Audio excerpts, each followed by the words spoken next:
everybody and welcome to That's Football. We are here for Denmark versus Tunisia after the shock result with Saudi Arabia, Argentina. Saudi Arabia have just beat Argentina 2-1. Hopefully it might be another shock result here. We've got Denmark, we've got Tunisia, and we've also got Jordan sporting the Wales t-shirt. Jordan, you're in the new studio. You've got Denmark, Tunisia. Wales have just got a point off USA. Could it be any better? Well, the shock result for me was the fact that we didn't beat the USA, so I'm still getting over that. But what an incredible studio. It's absolutely amazing, isn't it? Yeah, it's absolutely unbelievable. And obviously, guys, we can't wait to bring you the content through the studio. Second watch-along, first one done by Adam and Charlie yesterday as well. And yeah, we appreciate your support as well in the comments. So get your comments in and we'll be talking loads of different topics here. But we've also got Adam and Charlie on our other set over there. And Adam and Charlie should be with us right now. What are you thinking about this game? Christian Eriksen, he's come back from obviously the horrible incident at the Euros. He's been playing brilliantly for Manchester United. Do you think this could be his tournament? Hopefully, right? That's what we want. It's great that he has obviously come back from the huge. Obviously, it was a shock to everyone, wasn't it? The incident that happened, but I think that was his main aspiration, was to represent Denmark at a World Cup again, wasn't it? That was it. They just had the footage earlier on, then on the TV of that harrowing experience of what happened in the Euros, and it just feels good to actually be able to be at a major tournament again and actually see Eriksen play. He's obviously played well for us this season at United, and it feels, I think everyone in world football feels it's a happy moment today just to see Christian play after what happened. And you know what, in terms of it being his tournament, Denmark, they're solid. They're that solid team, aren't they? They're what I would say is a last 16 quarter-final team constantly. Can they go the extra yard? I'm not. I've got my reservations about Denmark, but they're not going to get beat very easily, I'll say that. Do you know, honestly, people tout them as a dark horse, but should they be in the conversation? Because for me, when I look at Denmark, I always kind of overlook them like everyone else does. And then I looked at the team before we were going live today, just kind of looking at the players that they have. They have a very, very decent team with some really, really skillful players. I mean, Jordan, how far do you actually see them going in the tournament? Yeah, I think they are consistently a last 16 team pushing to be a last 8 team. They are one of the better teams in Europe. And, you know, because they don't have the European Galacticos playing for them, they do get overlooked, but they're very solid. You know what you're going to get from them. It was difficult for me as a Welshman in the last Euros with everything that happened because everybody got behind them. And ultimately you wanted them to do well, but they came up against Wales and turned us over. But today, now going into this tournament, I'm fully behind them and want to see him do well. Eriksen has been a revelation, obviously playing for us at United. We know that he's definitely not finished at the top level, and I think he could really shine in a tournament like this. Yeah, 100%. I think Eriksen's definitely got a good tournament coming ahead. I mean, Charlie, Adam, back to you guys. Denmark, Tunisia. We've got Medjbri from Manchester United, hopefully making an appearance for Tunisia as well. How do you see it going? Do you think it could be another shot result? Because obviously we expect Denmark to beat Tunisia, but do you think Tunisia could give Denmark a game? No. In my opinion, no. I'm expecting, to be fair, Denmark to whether they score loads of goals, I just expect it to be a comfortable result for them. Yeah, it's that again, isn't it? They're well organised, the African teams. We've seen it with Senegal yesterday in our game, and they just don't seem to have that bite. It wasn't a good game, mate. It wasn't. Don't even go there. But they don't have that bite up front. Whether Mengi plays, that will be the United interest. We're obviously looking at that and hoping that all United players do well. It has been a good tournament so far for the Reds in terms of performances, apart from the shock that was this morning. I would say Argentina's shock was because Lisandro Martinez wasn't at the back. Let's just go with that one, shall we? Stupid Argentinian coach. Anyway, but you said it there. Saudi Arabia just beat Argentina. Can Tunisia beat Denmark? Of course they can.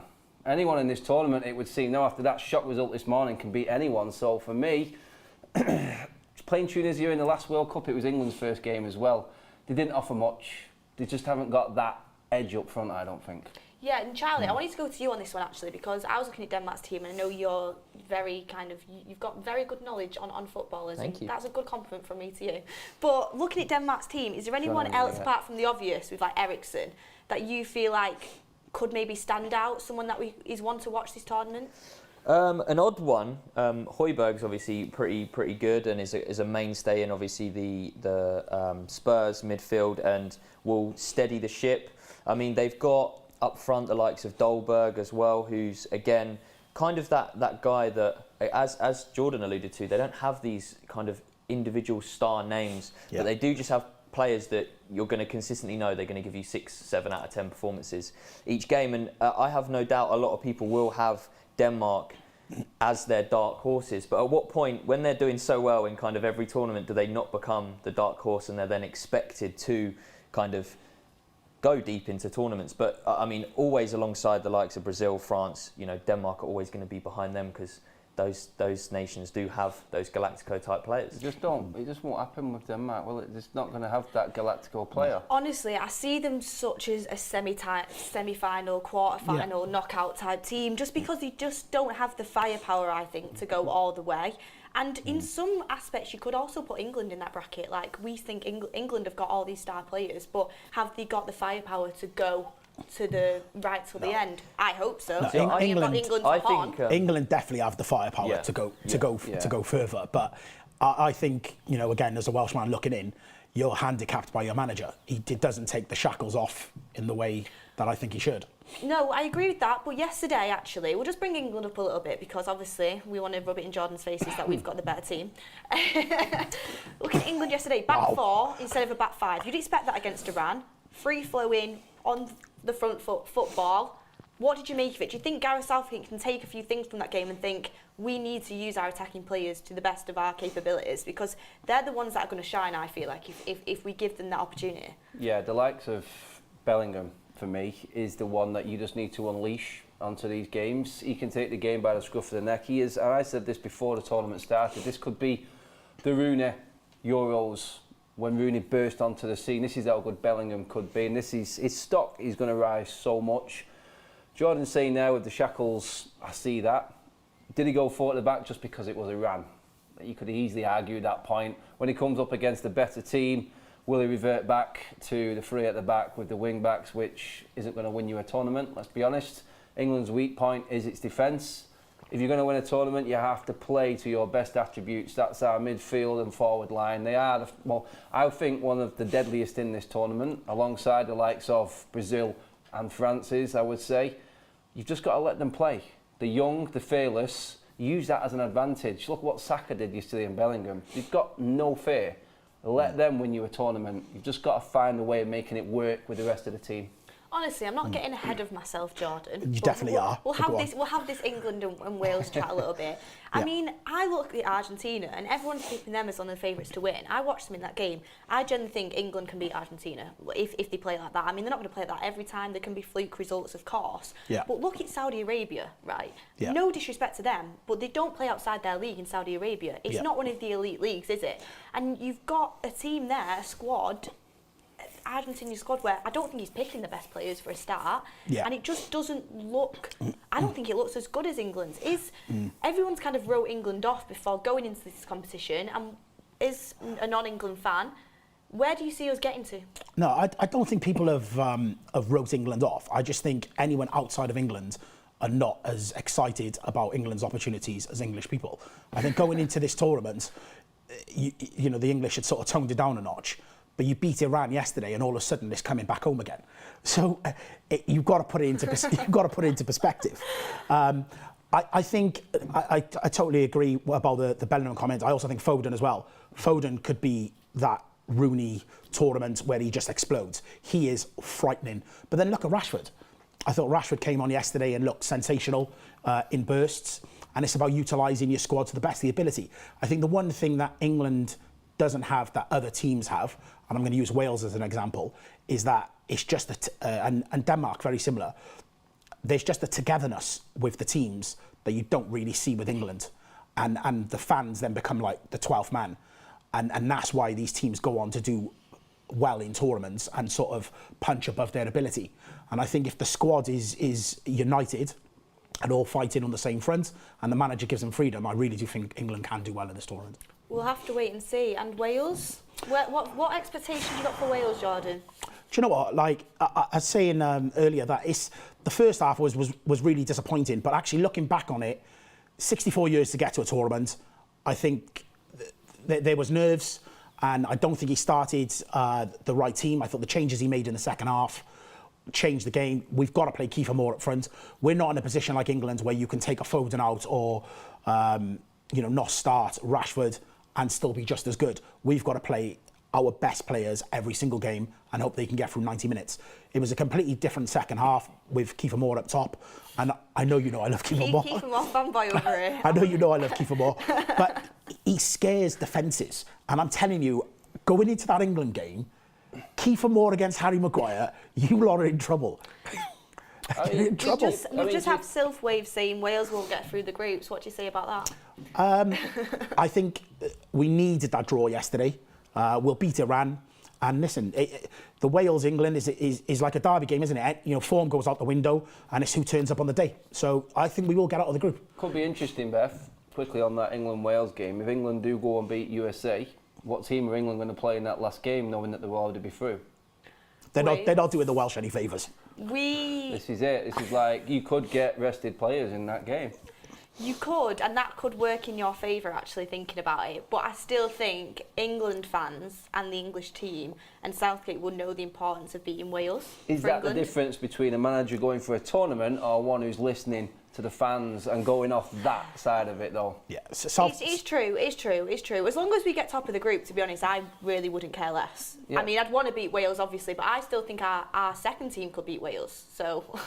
We'll leave that one to them. I think we could. Come on, our second team. Apart from the defence, we've got more than enough attack to go around. This is why no one other than English people want England to do well. It's because of comments like that. No, not at all. You need to. It's a derby game. Form goes out the window, and it's who turns up on the day. You can't send your resis out and think they're just going to roll over Wales. It's not going to happen. Well, we'll wait and see to when the game does actually happen. I could be, in my words, I could be, but we'll have to wait and see. Charlie, you've got the Argentina shirt on. Yeah. We've just talked about how they've lost to Saudi Arabia. Shock result. Yeah. Do you generally think, I know the goals weren't directly the defender's fault, but do you think starting Martinez could have avoided that? It's all if, buts, maybes, isn't it? I mean, it's like saying when Man United lost 6-3 to City, if Harry Maguire started, would he have stopped it? It's just, it doesn't matter which player you kind of put in that position. I think if that player was on the pitch, something else might have happened. So you never quite know. But no, a complete shock result. I think I still expect Argentina to qualify. I expect them to go through and beat and win the last two games. But yeah, it's not put them, other teams will be looking at that result and kind of chomping at the bit, being like, yeah, these guys aren't as good as, they've been made out to be. It's easy to say it though, isn't it? It's like, that's the team that's unbeaten in 35 without Martinez. Then we have one defeat, and then... I know, but I just think... Everyone's easy to say it, aren't they? I get international football is different, but why... And I get that Otamendi has the experience with Argentina, but even Martinez has even been better than Romero this year. He should be in there without a doubt, but I think maybe Martinez coming on and Romero coming off maybe symbolises something might change. We'll have to wait and see. I do think about international football, it is favourites FC, isn't it? It is. Oh, yeah. How much England as well, isn't it? Yeah. How much are these managers actually going to other leagues and watching these players? Yeah. It's really, namesake, safe bet, play the players that you know. And, I would have started him, but like you said, unbeaten in so ever many games, you go with what you know. And on paper, they would have looked at that fixture and gone, it's a stroll in the park, but it really wasn't. I mean, you've got the other two games, other two teams in that group playing this afternoon with Ricky later on. Mexico, yeah. Stay tuned for that one. So Mexico, Poland. Do you think maybe any of them teams... I'm just going to shut it down right there. Do you think any of them teams are looking at that result and think, maybe we could potentially even get top of the group? I just feel like Argentina will switch on automatic mode right now and go, guys, unbeaten in 35, like we said. We've just got one of the easiest on paper draws. No disrespect to Saudi Arabia, but we need to switch on here. That was ridiculous. That was an underperformance from Argentina, an energetic one from Saudi Arabia. We just got about Argentina and stopped them playing, and that was it really. They didn't do anything special. Two good finishes from Saudi Arabia, to give them the credit, but look at that. Look at what they brought on off the bench. It's like Enzo Fernandez, Lisandro Martinez. You got Alvarez coming on off the bench there. They can change that team instantly, and it can be a different outfit altogether. So I expect the form of Mexico and Poland isn't great. The record in the World Cup isn't great. And I do expect Argentina to win both of them games now and still take top. But what it does do, it opens up second place in the group, Beth. Saudis are coming. So Saudis are there now, if anything. I think, to be fair, Mexico and Poland will both beat Saudi Arabia. And again, it will be one of those groups where, you know, you might have everyone that wins a game. 4 points takes you through. Yeah, and it will be one of those weird-looking groups where everyone's got, you know, an evenly kind of distributed amount of points. But yeah, I expect Argentina to win their remaining 2, and then. Yeah, Saudi Arabia, look, they might take something from that result and go into the Mexico and Poland games almost like, you know, we've just beaten Argentina. What are you guys in comparison to them? But can they get themselves up? That's it. That's it. Nail on that. That was their World Cup final, wasn't it, today? You know, so are they going to have the same energy going into the other games? I think you're right. I think they'll both beat Saudi Arabia. We'll have to wait and see. But Adam and Charlie, lastly, just before we let you go and we take over this watch along, score predictions quickly. Quick fire score predictions for this game. I'm going to go with a 2-0 Denmark win. Yeah, I'm going to go, unfortunately for you guys, a 1-0. Won't be much to cheer on. You're just bitter because your game yesterday was a little bit boring till the late games. Enjoy the 100-minute plus games, which this World Cup has got now, by the way, with the injury time, which is ridiculous. But something always happens in that injury time, that's all I'll say. Exactly. We've got the comments to keep us company and we're going to go to them in a minute. But thank you guys for coming on, and yeah, we'll see lads. Adam and Ricky in the game later on, so wait for that because that's going to be great. But Jordan, getting settled in for the Denmark game against Tunisia is kicking off in about 10 minutes. Yep. Are you excited? Yeah, I am. It's, you know, it's added to it coming up and being in the studio and with the whole team. Yeah, brilliant. This is exactly what it's about. It was really weird going into the tournament because it just felt really flat going into a Winter World Cup. Do you know what I mean? It didn't feel the same kind of buzz as the summer building up into it and whatnot. But, you know, as you start seeing the fan parks and everything building up around the country, yeah, I am looking forward to it. Yesterday was good to get the first Welsh game under our belt. Emotional roller coaster, 64 years of waiting for it. But no, today I'm looking forward to it. Like you said, Denmark are really consistent. We, as Man United fans, have obviously got an interest to see Eriksen and see him do well. And like the guys were saying earlier, it's been a good tournament so far for United players. And long may that continue. Hopefully that continues with Eriksen. Ronnie Dodge has just actually said that England win yesterday has definitely sent a statement. I think a statement? I think the kind of big result of it being 6-2 maybe sent a little bit of a statement. I mean, conceded 2 goals. How was that a statement? Come on. One of them was a penalty that either shouldn't have been a penalty or we should have had 7 goals. And then the other one was just a little bit mistaken. It was a very good goal, to be fair. A little bit of a mistake. It was a very good goal. I have to admit, when a good goal is a good goal, but we'll see. The English are wild, honestly. Sure, someone says here that they think Belgium is being written off. Do you think Belgium's being written off? Because a lot of people think they're the underachievers. I've got them down for being one of the underachievers of the tournament, and the reason is that they're still ranked 2nd in the world. And, you know, no one's talking about them at all as a team that could potentially win. So, yeah, I don't know. I think their sort of golden generation was a couple of tournaments ago, and they've kind of rolled into it with that same sort of momentum. But I don't see them doing anything in the latter stages of this tournament. Yeah, interestingly enough, Beaky Turf just said Argentina lost their first game in 1990 and ended up in the final. Could that happen? Yeah, totally. You know, if you're going to get a wake-up call and a tough result, you want it to be in the first game, which is exactly the way I feel about Wales. I think if we're going to drop points or go in, you know, have a game where you think we should have won, you want it to be your first game, and then you want to grow into the tournament. I think what Adam was saying, that, you know, Argentina have got players in the squad that didn't start, that should be starting, and they can get better. You look at the rest of that group, and I don't think they're going to have any issues qualifying from that group.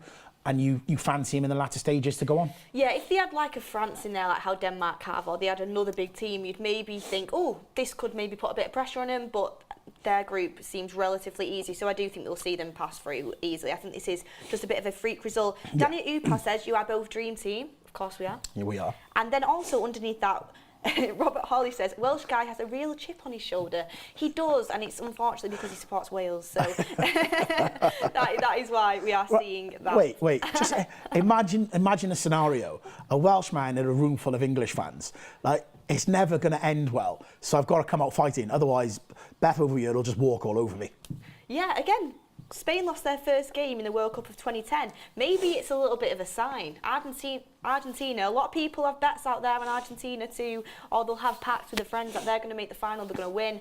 Don't give up hope yet, but I know a lot of people that it's ruined their rackers, so we'll have to see on that one. But Jordan, actually, before we get into the game, because it is just about to kick off, I wanted to ask you a couple of things that I put on my Twitter and I've not had time to ask you yet because we've not had the forums and stuff. We've got you in the studio. Yeah. I think it'll be good for the viewers to know what your thoughts are. First of all, we'll just get this super chat in, and it's from Nate H saying, Jordan, what are your thoughts on the USA side?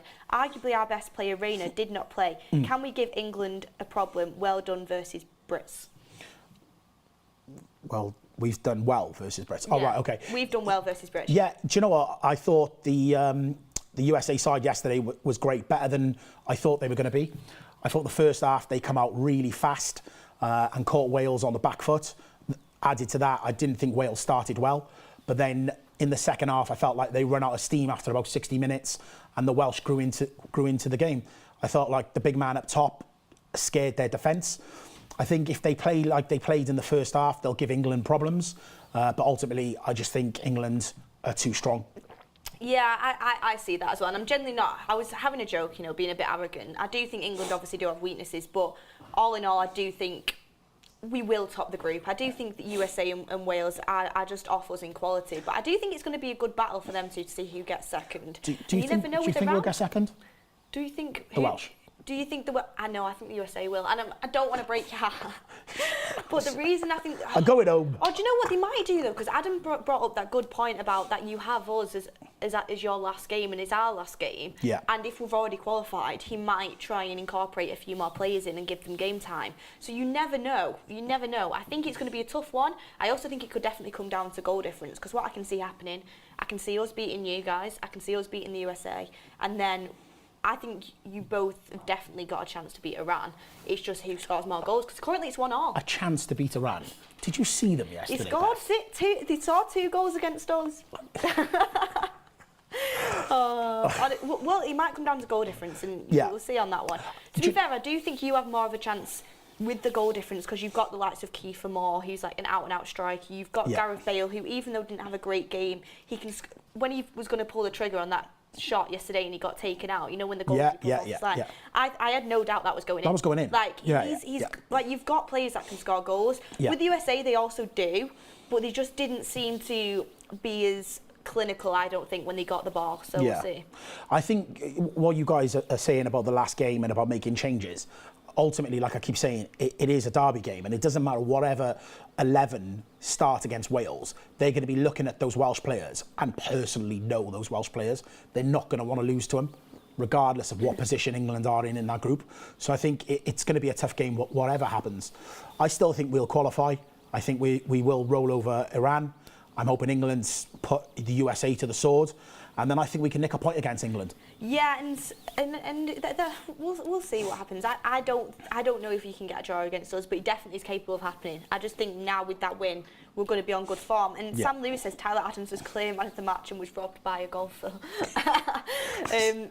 Robbed by a golfer? He got dragged down as he was about to pull the trigger. Tyler Adams was quite good yesterday, but to be honest, I thought USA definitely faded in the second half. And somebody asked where the lineups are. I'll read you out the lineups actually for Denmark, because we're just now singing the national anthems and the game is getting ready to kick off.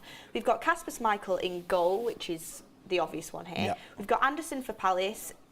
Do you pronounce it Kaya? Kaya is centre back, and I think he plays for Milan. Christiansen as well is centre back. Nissen, Højbjerg, Delaney, Eriksson, and is it Mahaley? I'm sorry, I'm probably butchering these names, but I'm really bad at pronouncing names. Mahaley in the midfield, and then we've got Olsen and Dolberg up front. For Tunisia, you've got Daman in net, and you've got Talbi, Braun, Mariah, Abdi, Shrikri, Laduni, Drager,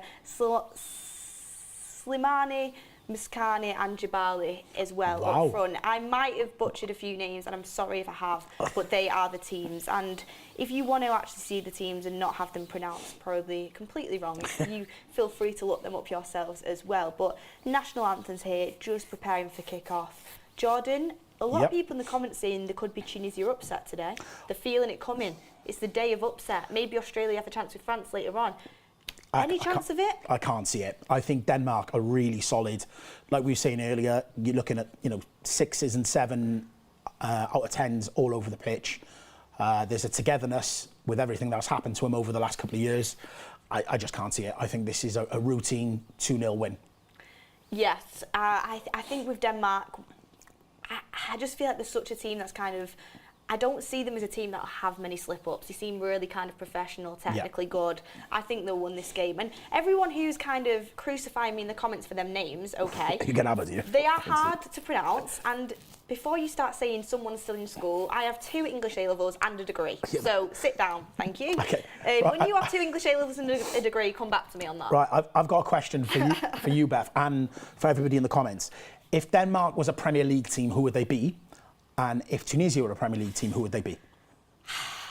I mean, that's a tough one. If Denmark were a Premier League team, I'd probably say mid-table. Okay. Low to mid-table. I'd probably... Really? I'd probably have them as kind of like Brighton kind of area. Just because I do think international football is different to Premier League football. Okay. I think they'd still be a good team. And then Tunisia, they'd be bottom of the league, wouldn't they? You would assume. Right. Okay. And what would you go for? I'll get some comments in as well. I think I'd put a little bit more respect on Denmark's name. I think they are very consistent. I think in this current league, I'd look more like a... Well, I don't know. Saying Brighton are quite high up the table at the moment, aren't they? Brighton, yeah, I think so. I think they're definitely in the top 10. Let's have a look. So Brighton isn't a bad shout. It's a good shout, I think. Yeah, no, you're right. And yeah, I think bottom 3 for Tunisia. But, do you think they'd get relegated? The teams are actually on screen now for people if they want to see them correctly as well. They don't know, are they? I don't know. I think there are worse teams in the tournament. I thought Iran yesterday were terrible, and I know you're all getting gassed because you put 6 goals past them, but after the second goal went in, they just given up, and the fact that they scored 2 against you is embarrassing, to be honest. Well, it is. We also put 6 past them, so we probably. I know, but. And one of them was a penalty that shouldn't have been. So let's not get too carried away with ourselves here. Let's not get too carried away with ourselves. People in the comments saying Tunisia equals United. I don't think United are that bad, guys. Savage. Come on. United are doing very, very well under Ten Hag. I think the more... Honestly, do you think Nottingham Forest would beat Tunisia? Do you know the funny thing is? I was going to say Forest. I was going to say Tunisia. Is it just the red kits? No, it's just... I don't know. Maybe we're not paying enough respect. Let's watch the first half and let's ask. We'll answer the question then. Let's give him 45 minutes. Well, do you know what? Mejbri is a very, very good talent. Manchester United player. A lot of you guys will know about him if you support United. If you don't support United, you probably know about him as well. And he's on loan right now at Birmingham City, and he's doing pretty well. And he's actually on the bench for Tunisia. So the fact he's not getting into the starting 11, I mean, you do say international. There's not a lot of logic different. in it. Yeah. It's different. It relies on experience a lot, but I still think Tunisia are not like a team that's like completely, do you know what I mean, completely written off. Yeah, but like we were saying about this international football thing, you've got to ask the question, how often are these managers getting out and about to have a look at these players? When was the last time you heard that the Iranian manager was sat in the stands watching players, or the Tunisian manager was sat in Old Trafford waiting to catch a glimpse? I don't know how much they get out and see these players. They just play it safe, but be interesting to see if he gets on and whatnot. He hasn't had a lot of minutes for United, has he? Yeah, he's not, but we'll have to see. He's on loan. But everyone, guys, we're underway here. I think, we're 38 seconds in, so get up to date with us. We are live, and Ericsson has just taken the first corner. Ericsson's going to be Denmark's talisman. He is Denmark's talisman. Not going to be. He is Denmark's talisman, the same way that he is United's talisman. And I think, I always say, do you know when Ericsson scored his first goal for Man United? I think it came way later than what we expected. Did you see that tackle? Right in the crowd then. He tried to take Ericsson's leg off. I mean, no one should be coming for Ericsson. Everyone loves Ericsson now. But I feel like with Ericsson, for Denmark, when he used to miss them shots for United, I'd say he'd put that top bins for Denmark. He does always seem to really turn up for them. Yeah. Oh, yeah, God, he really takes him out there. Yeah. Look at him riling the crowd. Oh, and he's riling the crowd up as well. Tunisia are up for this, guys. They are up for it. Tunisia is up for this. And yeah, in the comments as well, make sure that you like and subscribe and get your comments in. Please stay with us throughout the whole of this game. We've got so many games coming up. We're covering them all on That's Football. We have different guests on, so make sure you stay tuned and watch along with us, because football, the World Cup, it might be in the winter, but how good is it watching along and having so many games of football in a day? Absolutely amazing. I was just looking now, nearly 7,000 people locked in on a Tuesday morning. Like, it's brilliant. I mean, it might be morning for you, Jordan, Actually, with your DJing schedule, but it's actually 1 in the afternoon. 1 in the afternoon is morning to me, so yeah. It's Early shot great. from Tunisia then, just got blocked. Yeah. Do you know who I really rate is Anderson from the Crystal Palace player? Yeah. He's been top for Crystal Palace and obviously playing in this Denmark side as well. They've got a strong defence. They genuinely have got a strong defence. They have, and forgetting as well, you've got Schmeichel at the back. Like, he's a leader. You know, they have a togetherness. Like I said, I just really feel like they were a tight unit anyway. But what happened then with Eriksen has just really brought them closer together. Yeah, absolutely. And can we just say, how good is it to see with what happened with Eriksen? I mean, it was such an awful thing that was, obviously it happened live on national TV, and he even said himself he thought he was gone for a moment, and that cardiac arrest, and to come back and play for Brentford and then go on to play for United, playing again for Denmark and playing at a very high level as well. It's a great story, and it's great for everyone out there as well who goes through different medical conditions to know that you can come back in certain cases and you can make a difference. What are you laughing at? I'm laughing. People in the comments are putting the times up where they watch it from in the world. Somebody's put up 7 a.m. in Texas.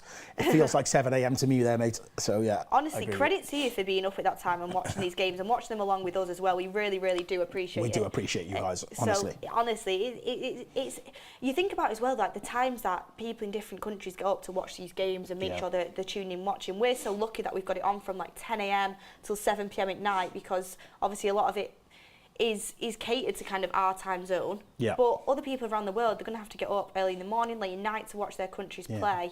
And it's good how it's bringing all the countries together as well.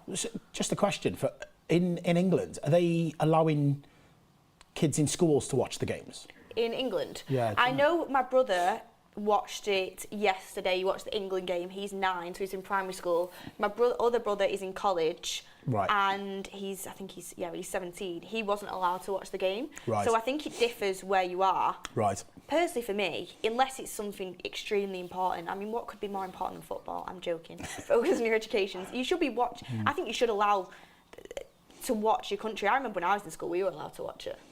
Yeah, no, in Wales, my son's 5, and they're having a football party on Friday. Everyone's got to wear red, and they watch the game. Oh, that's nice. Yeah. I mean, hopefully they get a result for them. What to see? You know, I don't mean that.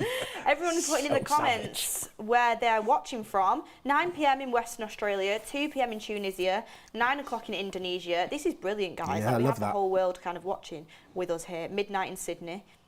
It's great. It's honestly really It is good. great. We've got an amazing community. You guys are brilliant.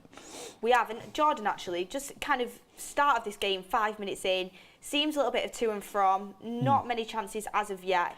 Maybe just finding the feet in the games, both of these teams. Tunisia actually had decent spells of possession, kind of. It definitely doesn't look like all one-way traffic from Denmark. Look, Tunisia getting in with a chance again. now. Yeah. Let's see. Anderson's pretty good. Yeah. Just couldn't get through there, But Tunisia look like they want to attack. They look dangerous. Let's hope we see some goals in this game. They do, and they're really aggressive on the front foot. You know, they're really strong in the tackle at the moment. And it is interesting. I think that's the amazing thing about the World Cup, is that just the different playing styles and how they clash. You know, it's so different. The way we see Europeans play ball compared to, places in Africa and whatnot. They're different visions, so it is interesting. The times that are coming in now, I'm starting to think people are just looking up times in different time zones, unless we actually have that many people with us, which is crazy.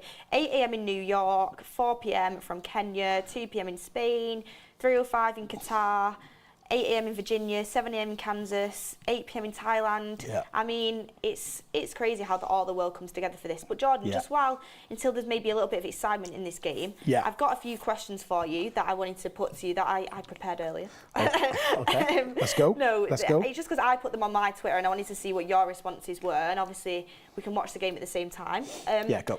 So, who is your winner for the World Cup, Jordan? Who's your winner? It was France until they had the injuries, but now I think Brazil.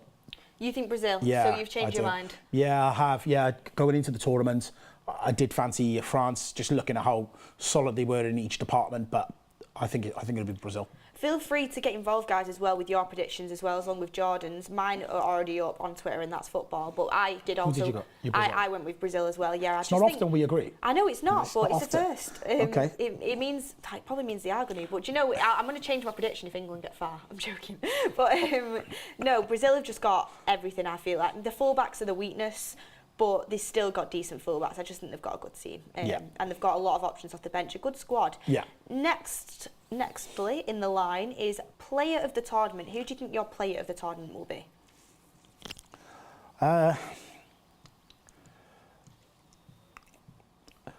Yeah, player of the tournament, I think it's going to be Jude Bellingham. I think... Whole player, not just young player. Whole player, yeah. You think player of the tournament? Yeah, I do. I just think he is... It's frightening how good he is. And I think on sometimes that gets lost playing in the German league week in, week out, what he's actually doing, bear in mind what he did for Birmingham. I think this is his chance to really shine on that world stage. And I think for England to go on and to do well in the tournament, you need Bellingham, Foden and Saka to really step up, because those three are literally star boys. I think we talk about generational talents, and I think that's three of them right there. Yeah, absolutely. Foden doesn't seem to be getting quite a look in as the others. He's not for a while, but I definitely think if he gets his chance, he'll step up. But do you know what I think that comes back to the way Pep has managed him. Yeah. You know, going into the tournament, he wasn't playing as much as us as FPL fans would have liked. And then that then has a knock-on effect to Southgate's decisions over who to play. But you talk about three ballers, and those three can really light this tournament up. Yeah, absolutely. I definitely think the talent we've got is crazy. Do you know, Tunisia here are doing pretty well. I mean, we're only 8 minutes in, but they seem to be kind of taking the game to Denmark, getting a few good tackles stuck in early doors. I've not really seen Denmark have a chance, apart from that corner in their third yet. The issue is that you notice with these teams outside of Europe is that they can't sustain it. After 55, 60 minutes, they seem to run out of speed. A bit like USA yesterday. Yeah, Iran after 20 minutes. They seem to run out of gas. Hey, so. Iran came back. Iran got 2 goals back. What are you trying to say? Yeah, they did. They did. Honestly, I think because England beat them 6-2, people are trying to make out... I mean, they're not a great team, but people are making out like the worst team in the tournament. I mean, Qatar's here, guys. Like, Qatar's there. Okay, Qatar's here. But you know what the thing was, watching Iran yesterday, is that, like, you know, like in school, when somebody kicks the ball to one side of the pitch, everybody runs for it. It was kind of like that. They just completely lost their shape, and anyone near the ball ran to the ball. They really weren't good yesterday, guys. And I know there's probably a lot of Iranian people in the comments, and I've got a lot of Iranian friends, but your team were terrible yesterday. And I'm setting myself up for a fall, because if they turn over Iran Wales, are in my sweepstake, I'll never live it down. But I just really thought they were poor yesterday. Yeah, I mean, we'll see. We'll see how the other teams fare. We'll see how Wales fare against them. I'd absolutely love it. Love it. I honestly, I know what you're going to say. I might bet on it, actually. I know what you're going to say. Love it if Iran beat Wales. And I have you back on here, and we'll discuss it, Iran's performance in more detail. We'll have to wait and see for that one. I'm literally setting myself up for a fall, yeah, I know. Tunisia fans are absolutely rocking. They're enjoying the fact that their team has actually got possession, and look at them, like... Yeah, they're playing ball. They're not just sitting back, they're taking the game to Denmark. They've got Mejbri to come off the bench. I mean, they're flying. Look at the shape of that Denmark team. Like, you can clearly see who's supposed to be doing what. Like, they are solid. Oh, yeah, they're solid, and they're very well organised. Yeah. And they've got some great players, and I expect them to win the game. But Tunisia have made a good start. They have great start. Great start. Ooh. Oh. Oh, I thought that was in there. It's weird when you watch it on the TV compared to him, because obviously I watch United at the games a lot. So often you really think it's kind of going in the back of the net and it might be far off. Well, let's have a look on the repeat. Oh, it's a deflection. Oh, it's not far, but it's a deflection. Tunisia, you know, if they nick a goal here, puts the pressure on Denmark, definitely getting up there. Yeah, big deflection. Denmark's solid. I support Denmark. Absolutely incredible. I mean, absolutely incredible. We'll have to wait and see how it goes on. But do you know what? Should we do? Should we kind of back a team? I'll back Tunisia. Do you want to go for Denmark for everything? I love how you back the team that are on top. Yeah, no, I'm going to stand by what I said. No, I still feel like Denmark will ride this storm. They've come out the traps fast, Tunisia. I still think we're going to get a Denmark win. Yeah, I think Denmark will win, but it'd be good for us to both back each other. I'll tell you what. I'll buy you lunch if Denmark win. You can buy me a lunch if Tunisia wins. No, it's the other way around. That's what I mean. Because I'm supporting Tunisia. Oh, you're supporting Tunisia. Yeah. Okay, deal. Done. Deal. Yeah, you've got a better deal there, haven't you? Yes, here we go. Okay. Yeah, and nearly another header as well. What do you guys think in the comments? Tunisia or Denmark? Let us know. We'll get a poll on that actually. We'll get a poll of Tunisia or Denmark. A good start for Tunisia. Make sure you get commenting in that poll. This is the way you play if you want to keep the score 0-0. I mean, we're trying to get upbeat about it. I think there will be goals in this game. I think Tunisia look like they're on top at the moment. We'll see. Yeah. It doesn't. For me, the World Cup is very, very rare. A game's going to be 0-0. Because it's so crucial for these teams to get the win. Yeah. So like we've seen it so far. Even I think the lowest scoring game was the Wales one, 1-1 USA, and that still had 2 goals in it. Yeah. So I do think we'll see goals in this game. I think it's very rare you get a 0-0 at a tournament as important as this, but we'll have to see. Yeah. The poll is in, guys. Get voting: Denmark or Tunisia, Ericsson or Mejbri. Get voting down below. Beth or Jordan? We're not doing that poll because. I don't think I'd get the win, you know. I mean, maybe if I've got some England fans in the comments, I would. But we'll have to see. Someone said just buy McDonald's. We'll see what we're feeling afterwards. We'll update you guys on that one. Yes. But Jordan's everyone saying I've asked you out for a date. Jordan is a happily married man, and so yeah. Liam O'Shaughnessy, does the winner of the group play Ivory Coast? Right. I've seen this on TikTok. What is this? Why do people tweet I've seen this? a TikTok saying, I'm going to confuse Mark Goldbridge here. And they start sending super chats in saying, does the winner of this group play Ivory Coast? Does the loser play Ivory Coast? And it confuses him. So you're not going to confuse us. Ivory Coast are not in this tournament, but good try and thank you for the super chat. Is that what that is? This is somebody trying to... I saw it on TikTok, yeah. Right. I was scrolling through my For You page. Right, because I did hear Mark the other day saying, I don't know what this is about, but stop saying it. Well, someone's recorded it. It was like trying to confuse Mark Goldbridge. And there are actually people out there that sit in their basement somewhere and think, I'm going to try and confuse Mark Goldbridge. Yeah, there will be people out there, do you know? So some people want to spend the money on that. That's up to you. We appreciate the super chat. This is what Zayn does when Arsenal's not playing? Yeah, I mean, Zayn might creep into the comments, you know. He was very happy when Saka scored them 2 goals, which is understandable. So we'll see if we get Zayn in. Do we know what nationality he is? Zayn? Yeah. I have no clue. I just know he's probably some billionaire from somewhere, the amount he spends on the United stand. Zayn paid for the studio, everyone. Yeah, cheers, Zayn. Yeah. Thanks, Zayn. He's the reason we're bringing all of this content for you right now. No, I'm joking. You guys did all that with the viewing that you do. It's unbelievable the support we have. So we appreciate it. But all joking aside, this is my first time walking in here today, and it's incredible. It's fire. It is really, really good, and good credit all round to the people that made it possible. Look, Tunisia, they're doing a bit of Man United where every tackle, every block they make, they are really celebrating it together and with the fans as well. They seem bang up for this game, as you would be, it's a World Cup, but it's giving them Dalot, Martinez, Varane feel where they're all high-fiving and getting behind every single tackle. Do you know when we were the underdogs against Liverpool? Every tackle that was made, it was like, yes! This is kind of how it is now. Which is all good until they go 1-0 down. And let's hope they don't start turning on each other and running out of steam. Yeah, we'll see. Yeah. No, it's great. And look at that man on the ball, Ericsson. He just epitomises what football's about, doesn't he? Oh, yeah. Brilliant player. Brilliant player. One question, actually, to you. Go. Jordan. A lot of talk about Jude Bellingham and Frankie de Jong yesterday because they were playing with their countries, Netherlands and England. Jude Bellingham obviously got the opening goal for England, his first goal for England, brilliant header, and he had a brilliant game as well. Yeah. Netherlands, Frankie de Jong with a brilliant assist to, how many times can I say brilliant? Brilliant assist to Cody Gakpo, another target we were looking at for that header, to kind of score the winning goal for them. Edward Mendy made a few howlers, but scoring the winning goal for them. He also, people are saying he had a bit of an average performance. He was running that midfield single-handedly, Frankie de Jong. You've got Eriksen there. Yeah. First of all, Bellingham or de Jong, and second of all, if they come in, does it displace Eriksen out of the team? Interesting. I think what's changed that is the signing of Casemiro. I think we now need somebody to complement what he does for that team. I thought Frankie de Jong had a mixed game yesterday. I thought he was brilliant in parts. Nearly. Tunisia got in again. Tunisian chance. Good distribution there from Schmeichel. Yeah. I miss him in the Premier League. I do too. And I do too. But the Welshman Danny Ward in goal for Leicester, he's done bits. He's doing bits. He's doing all right. Why can't he get a start for Wales? Bits. That was a surprise to me, that was. But again, it's international football. You look back to the last tournament and players that did well for you.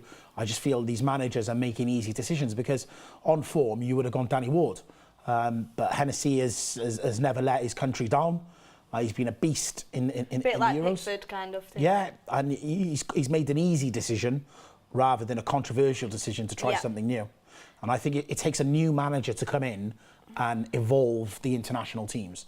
I think they play safe. To be fair, Danny Ward started so poorly for Leicester, but he's turned it around. He's turned it around massively. Do you know what it was? Any fantasy people understand me on this. And it's more in time. We've got 3,500 votes. Denmark 80%, Tunisia 20%. Can you get the votes in to come back for Tunisia? Come on, guys. I'm supporting them tonight. Nope. But thank you everyone for voting. It's good to see everyone else's opinions. It's good to see no one's kind of on my side with that one. Actually. Team Denmark, team free lunch. Let's go for it, guys. Come on. Team free lunch. Team free lunch. But yeah, on fantasies, on my Danny Ward point, as I was saying, I had him in at the start, 4 million cheap option. Yeah. Has howler after howler for not as in a howler, he's not having the howler personally, but Leicester are just conceding goals. For fun. It's minus points, it's 0 points, it's shocking. Yeah. I do my wild card, I keep him in there, but I also bring in Robert Sanchez. Okay. Potter leaves Brighton so they become less defensive. Danny Ward suddenly resurgences and starts having these clean sheets. Yeah. Why every time do I get the sting of Ward each week and I keep putting Sanchez in and I have Danny Ward on my bench for 10 points each time? It's killing 11 me. points, It's honestly killing me points. off. Yeah, I had Pope and Ward as the combo, and their fixtures kind of complement each other really well. So, yeah, I've done well with my keeper points. It's the rest of the team that's been a bit of a shambles, to be honest. Who's actually ahead out of us two at the moment? Are you ahead, just maybe? Without even looking, I'm going to say me, yeah. Everyone underestimating Tunisia like Saudi. I'm going to check who's ahead in that league because I really want to see. I think I might be ahead of you, you know. Do you reckon? I think maybe. I think you had quite a poor start, I think. I did have a really poor start. For how you... Wait, is Ryan doing your team? How much you thought... Ryan's doing your team, isn't he? If you're beating me, Ryan's doing your team. I'm beating Ryan. I am beating you. No, you're not. How many points? I'm beating you by 7 points. 7 points I'm beating Jordan by in the United Stand League. Go on, I'll let you have your moment. Jordan thought he was fantasy master last year, if any of you kind of watching the content me and Jordan were doing together. I got violated every show for being part of fantasy. Every show. And now I am 7 points ahead of him. And you know what? It's only 7 points, so I won't get too ahead of myself. But I'm coming back. I'm coming back. All right. Okay. Wales are a championship side. James Cosgrove said. Is there any Welsh people in the comments? Get some sheep in you. Corner now for Denmark. Eriksen taking it again. Anyone get the head on it? Oh!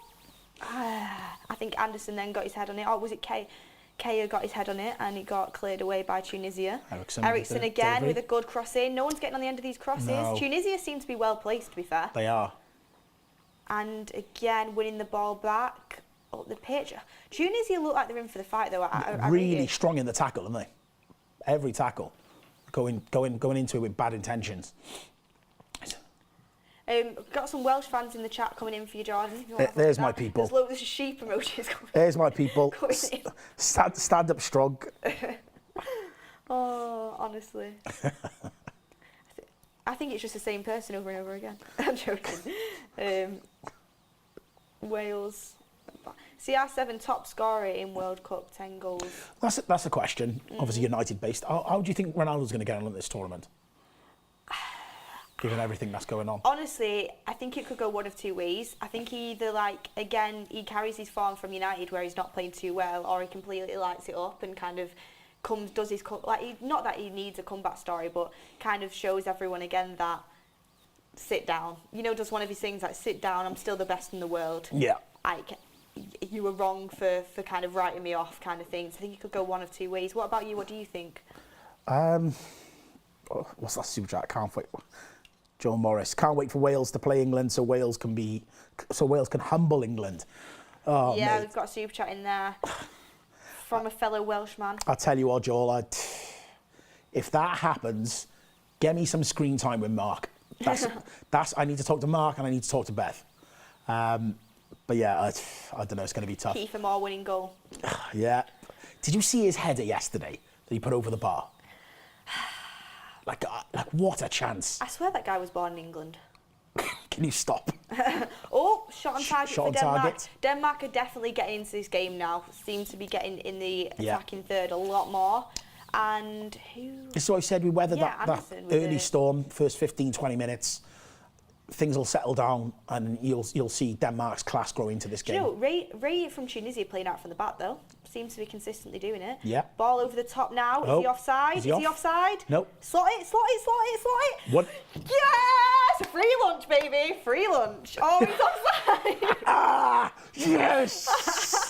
Oh, what a finish! That was Marcus Rashford from yesterday. The Mackey's dream is still alive, people. Oh, wait. Is he on? He's off. Is he on? No, he's off. Who am I kidding? Who am I kidding? I'm sorry, what a calm, cool, collected finish. A great finish. Maybe Schmeichel should do a little better coming out there, but we'll see. And the poll just came in. Go on.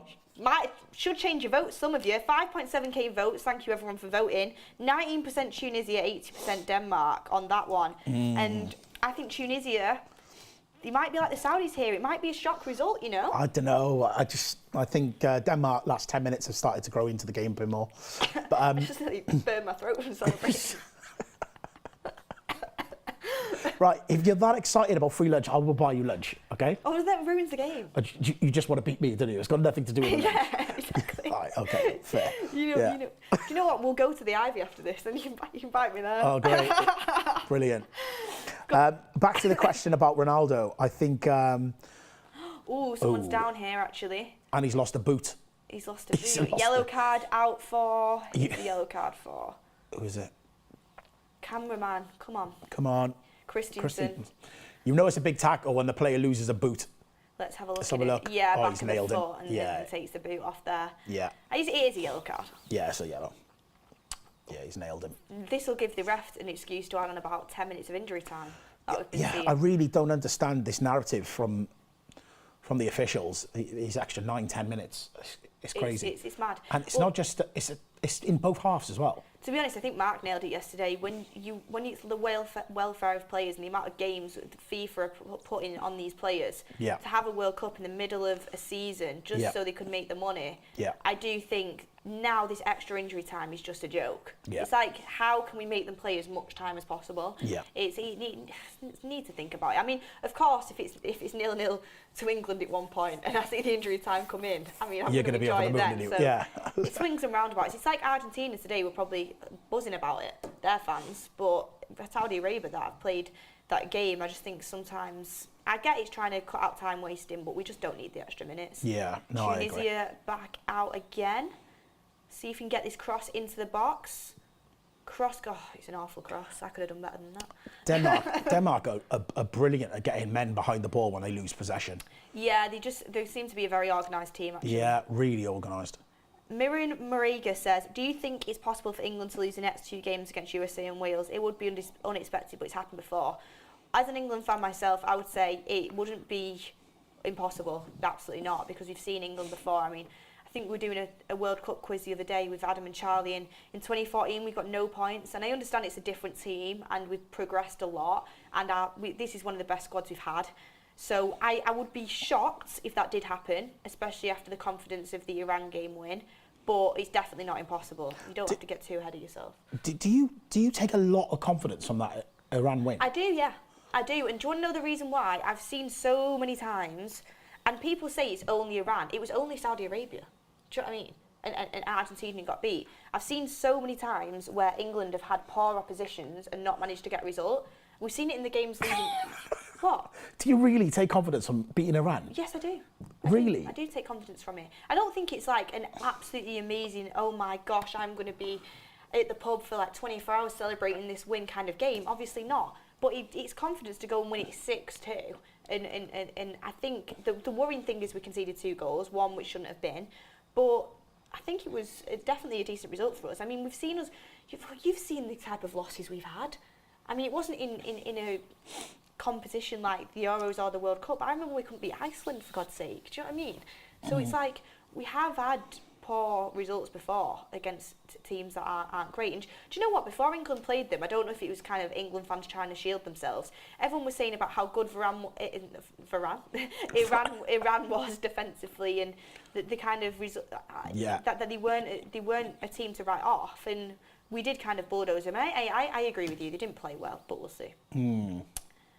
Yeah, no, I agree with you about that. Going into this tournament, a lot of fans were saying to me, don't sleep on Iran of this, Iran of that. But I didn't see it yesterday. I've got a producer in my ear saying he does actually remember me yesterday. And you take note, everyone, this guy's Irish, so he's not an England fan himself. And Northern Irish, he wants me to confirm. And he actually remembers me saying it's coming home during that England game, which obviously England fans do get ahead of themselves. But you know what? It is coming home. I am so shameless. I will literally, as soon as England get on the front foot, I'm all for it. But fans need to be behind them, don't they? Tunisia, do you know what? The little chip ball, the little passes, they're in this game 100%. Yeah, no, I think they are playing well. Ralph said, Beth's right, any win in this World Cup is to be cherished. Exactly, behind your country. No, and I agree. Look, Wait till Iran beat Wales. If we, when we beat Iran, I'll be happy. However, I'm not going to beat Iran and suddenly start thinking we're going to win the World Cup. And that's what the energy is coming from Beth at the moment, is that they've turned over Iran 6-2, bear in mind they conceded 2 goals, and now it's like, yeah, it's coming home. As Ryan's saying, she said yesterday. It is coming home. And on that note, everyone make sure you like and subscribe. We're currently on 1.5k likes. Let's see if we can push that. Let's see if we can get 2k. Let's see if we can get 2k. Let's get to 2k. Yep. Everyone make sure you like the video, and we appreciate being with us. Denmark are actually in here. Tunisia's sweeping up again at the back. They seem to be quite organised themselves, actually, kind of working well as a team. They are, but have you noticed that the game is now being played in the final third? Of Denmark, yeah. Yeah. They seem to be growing into the game. Yeah, over 7,500 people now locked in, guys. Let's hit that like. Yeah, that's great. Honestly, especially for an afternoon game and a game that isn't, you wouldn't call it one of the big hitters, but no. I'm enjoying it so far. I think you always want to support an underdog, I feel like, and it's definitely not been all Denmark. But as we were saying, we got massively sidetracked, as you usually do on these watch-alongs. Yeah. But bringing it back to the Ronaldo point, I said I think it'll either be all or nothing with Ronaldo, and I think the same will be with Portugal. I think they'll either go the way, or not necessarily win it, but get to the final stages, or they'll kind of maybe be one of them teams that just doesn't show up earlier on. We know their manager is quite poor. What do you think about it? I think he will. I think he's going to have a good tournament. I think he clearly thrives on being loved and adored, and I think that he hasn't been at United, and this is his chance to prove a point. However, if he doesn't, I think he's going to find it very difficult to find another club. Yeah, I think he's kind of. I think he only gets the benefit of doubt once. In his head, he'll think he's going to be, because we know the mentality he has. Yeah. He'll think he'll be top goal scorer this tournament. Denmark are in, and a brilliant tackle again. He'll think he'll be top goal scorer of this tournament. He'll think Portugal are definitely going to win the World Cup. He'll think they can win the World Cup for sure. And he'll want to be the front line and centre of that. And seeing Messi lose out today, he'll be eyeing that up and thinking Portugal can go for it. So we'll have to wait and see what he does. I would say never write off Ronaldo. I mean, never write off Ronaldo. Yeah. I wouldn't be surprised if he did end up getting, the Golden Boot and did end up winning the World Cup with Portugal. It just wouldn't surprise you, would it? But with the form he's been in, it doesn't look like it would go that way. I'd put my money elsewhere at this moment in time, but I wouldn't definitely write off. How much of a shock would it be if Portugal did win the World Cup? Do you know what? It's weird because they have such a good squad, one of the best squads in the tournament. Yeah. Like 100% one of the best squads in the tournament. Yeah. Stacked with Premier League players, which And balanced I think is as the well. best league in the world. Balanced squad. Yeah. I mean, they've got leadership, experience, but they've also got good young players. Yeah, agree. I mean, Rafael Leao can't even get in. He's one of the best young wingers in the world, in my opinion. So they've got a stacked team. I just think, again, they're dealing with a dinosaur manager, aren't they? Who, I watch the way they play. And for example, Tunisia on the attack here again, good tackle. Great for example, the way Bruno plays for Portugal, he's been doing well at the moment. He's been getting some goals and assists and been making a kind of impact on the game. But the way he plays for Portugal, I wouldn't play Bruno in that role personally. Yeah. But I just think the manager he could be doing better with the squad he's got. I think Leao should be playing more for sure. Didn't they played a game last week, didn't they? And Ronaldo didn't play. I seen them pop he up. was ill. Right, okay. He was ill. Denmark again in. I think it is going to be a corner. Denmark corner. Eriksen on it again. Yeah. Do you know what, Eriksen, he could... I put my most assists this season as Messi, but Eriksen, with the amount of... It depends if Denmark score the goals, but the fact he's kind of the talisman, he's on everything. It could... You see someone get on the end of these corners. I mean, Anderson's definitely a threat from that set piece. I tell you what is nice to see. That stadium seems a lot more full than some of the other games that I've. That Qatar game was crazy, weren't it? How they all kind of walked off at half time. I know. It's mad, and that's why supporting your team is big. It's big. Yeah. But corner for Eriksen. Can we get a head on the end of it, or even a volley? Going right the way through. Decent corner. Cross maybe back in. Yeah, cross goes back in. Shot on target. Shot on target. And the keeper easily picks that up from Højbjerg as well. He's having a good season for Spurs. He has a great season. 33 minutes in, still 0-0 for those asking in the comments. Yeah, 33 minutes in, still 0-0, but not been a boring game. I don't think it's been a boring game. We've had chances either way. Not anything really potentially clear cut apart from that offside chance. The one you celebrated. Yeah, right. Let's just keep that quiet, okay? I mean, there's only 7,000 people watching, Jordan. But yeah, I mean, you've got to get behind the free lunch, haven't you? Especially when it's coming out of Jordan's pocket for the Ivy. I mean, come on.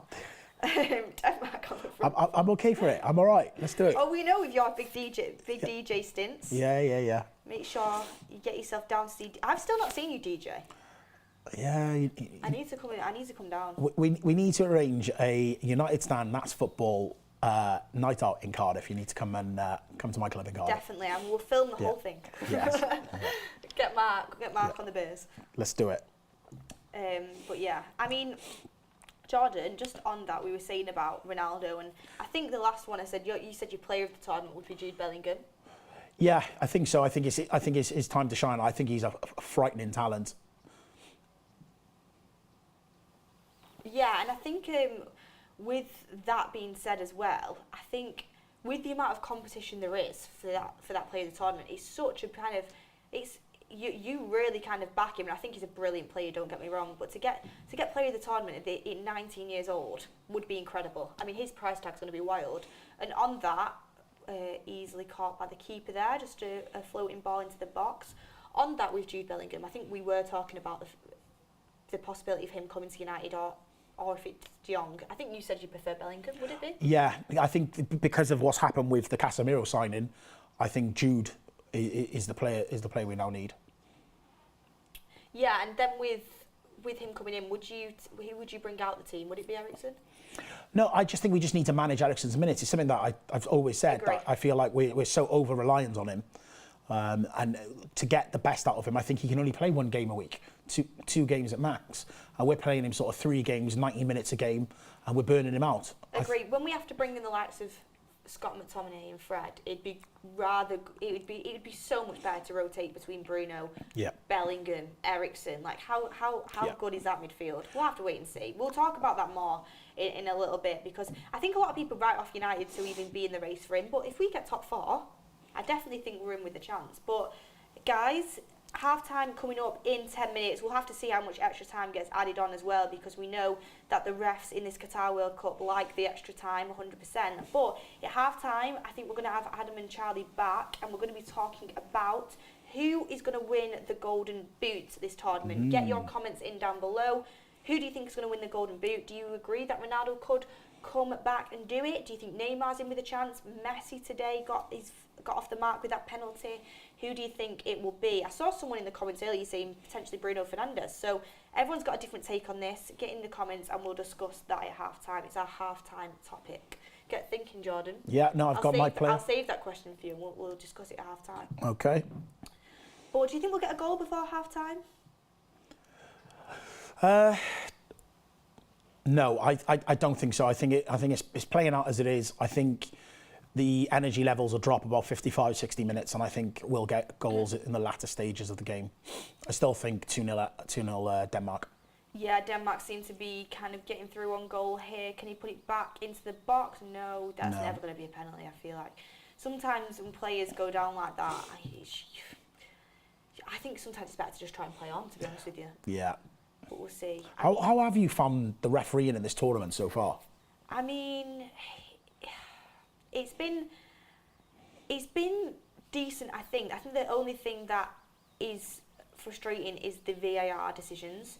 Like, in the England game, Iran game, Maguire's getting pulled down in the penalty box was worse than what it was on the Iran players yet. Yeah. Theirs got VAR'd for a penalty and ours didn't even get VAR'd. So it was, I think the VAR needs to be more consistent, because it can genuinely, and people in the comments were saying, well, you've already scored 6. What if we hadn't? Do you know what I mean? Like, it can genuinely cost that's people irrelevant, games. even if it was 15-0. We just want consistency. Yeah. So if the VAR gets more consistent, I'd be happy with it. But the general refereeing for me has been decent, to be honest with you.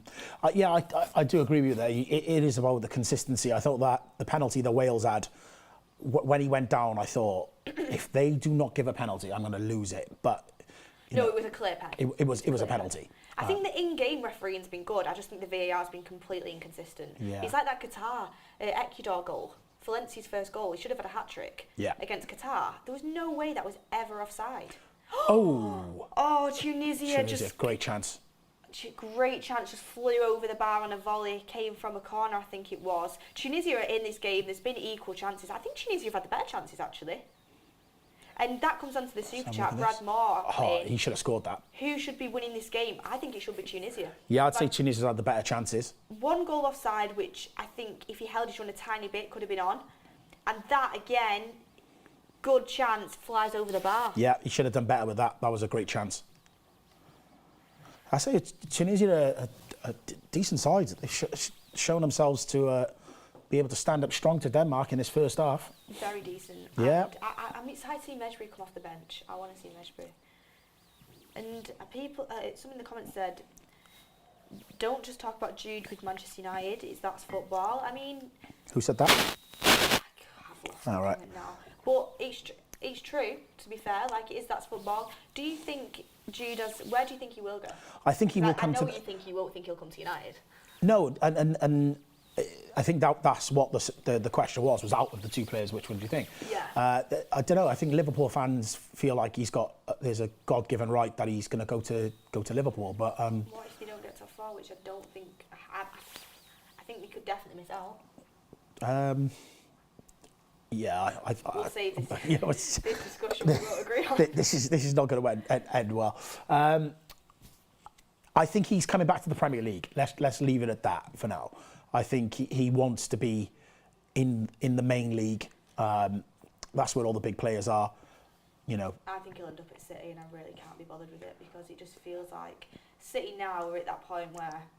City just collected all the Infinity Stones. Is that what they're doing? It's like that's what it feels like. Why are they going to sign him? Do you know what I mean? They signed Calvin Phillips, who hasn't kicked the ball. Why are they now suddenly just going to go and sign Bellingham? It's literally like, so you can't have them.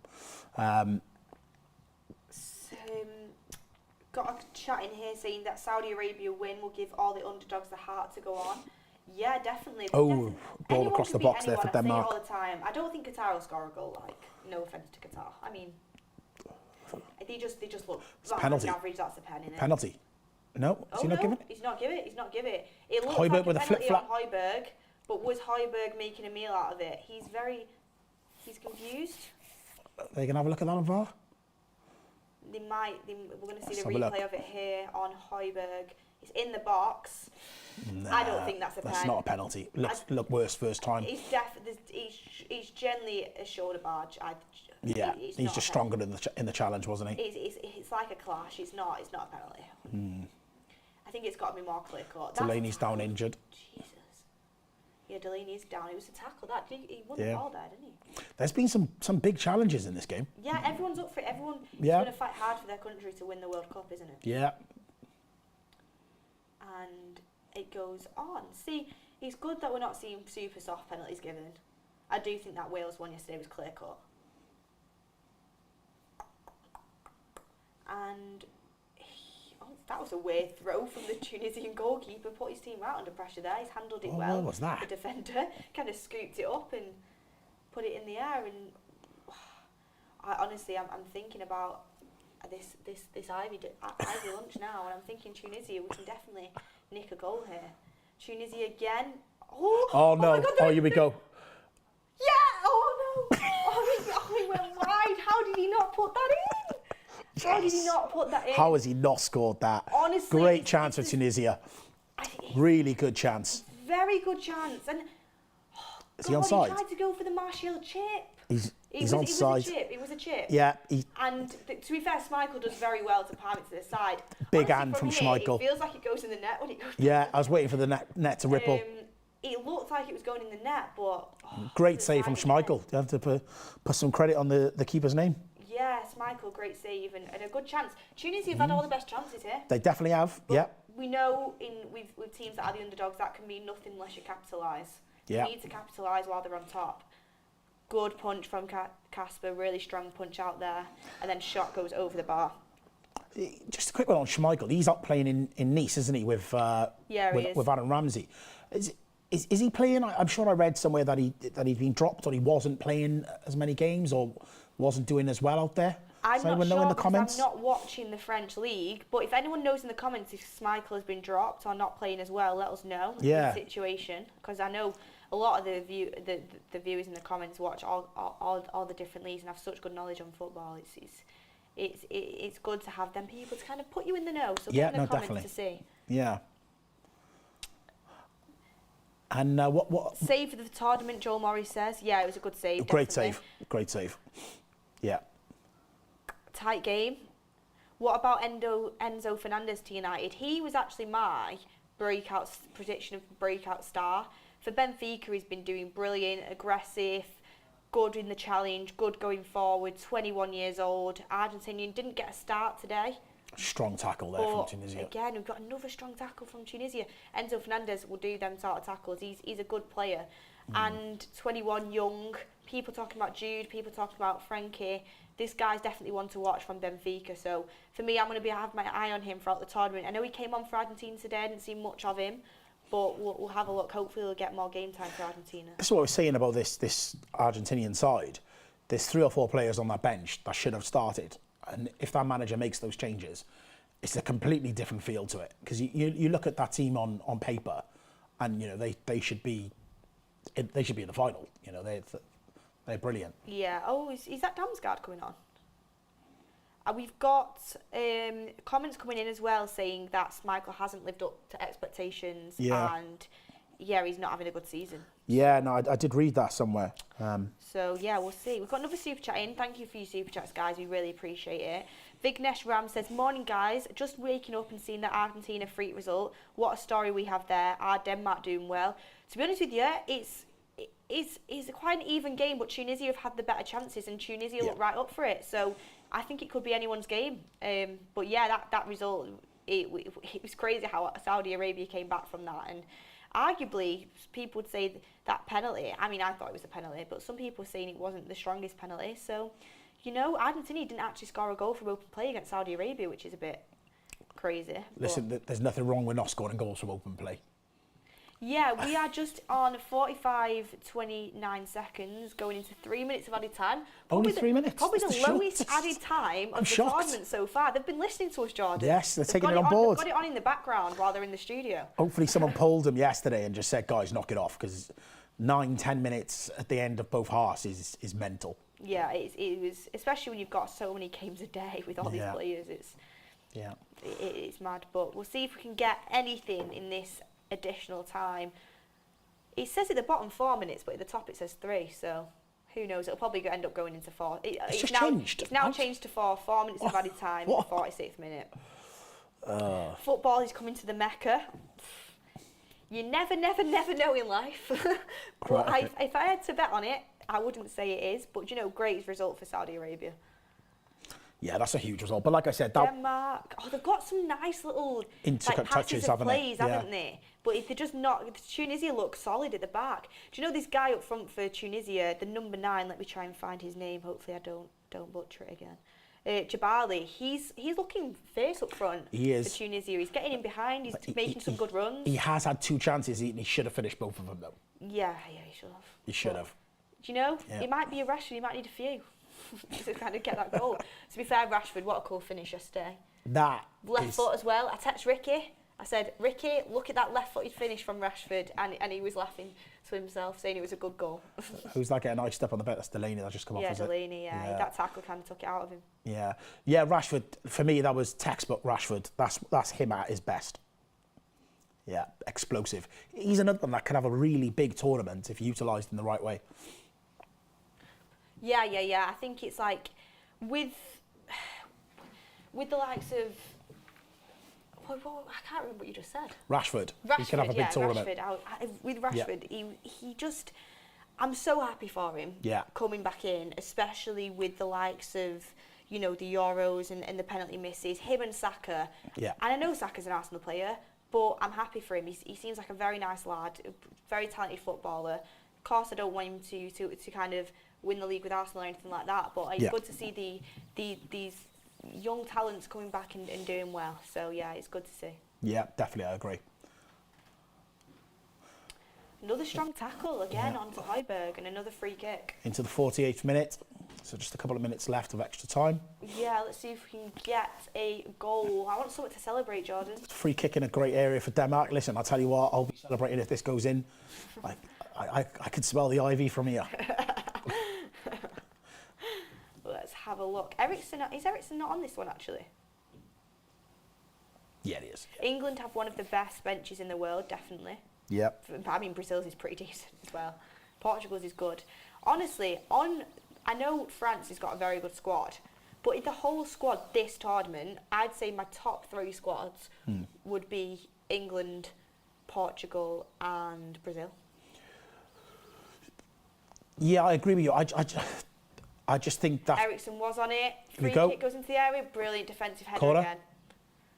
Another corner. Another corner. Again, they're celebrating the kind of blocks. This Good to see. should be the last kick of the half. See, this kind of stuff, this mentality and unity, it generally can take you up to another level. Yeah, it can. Mentality is massive. 100%.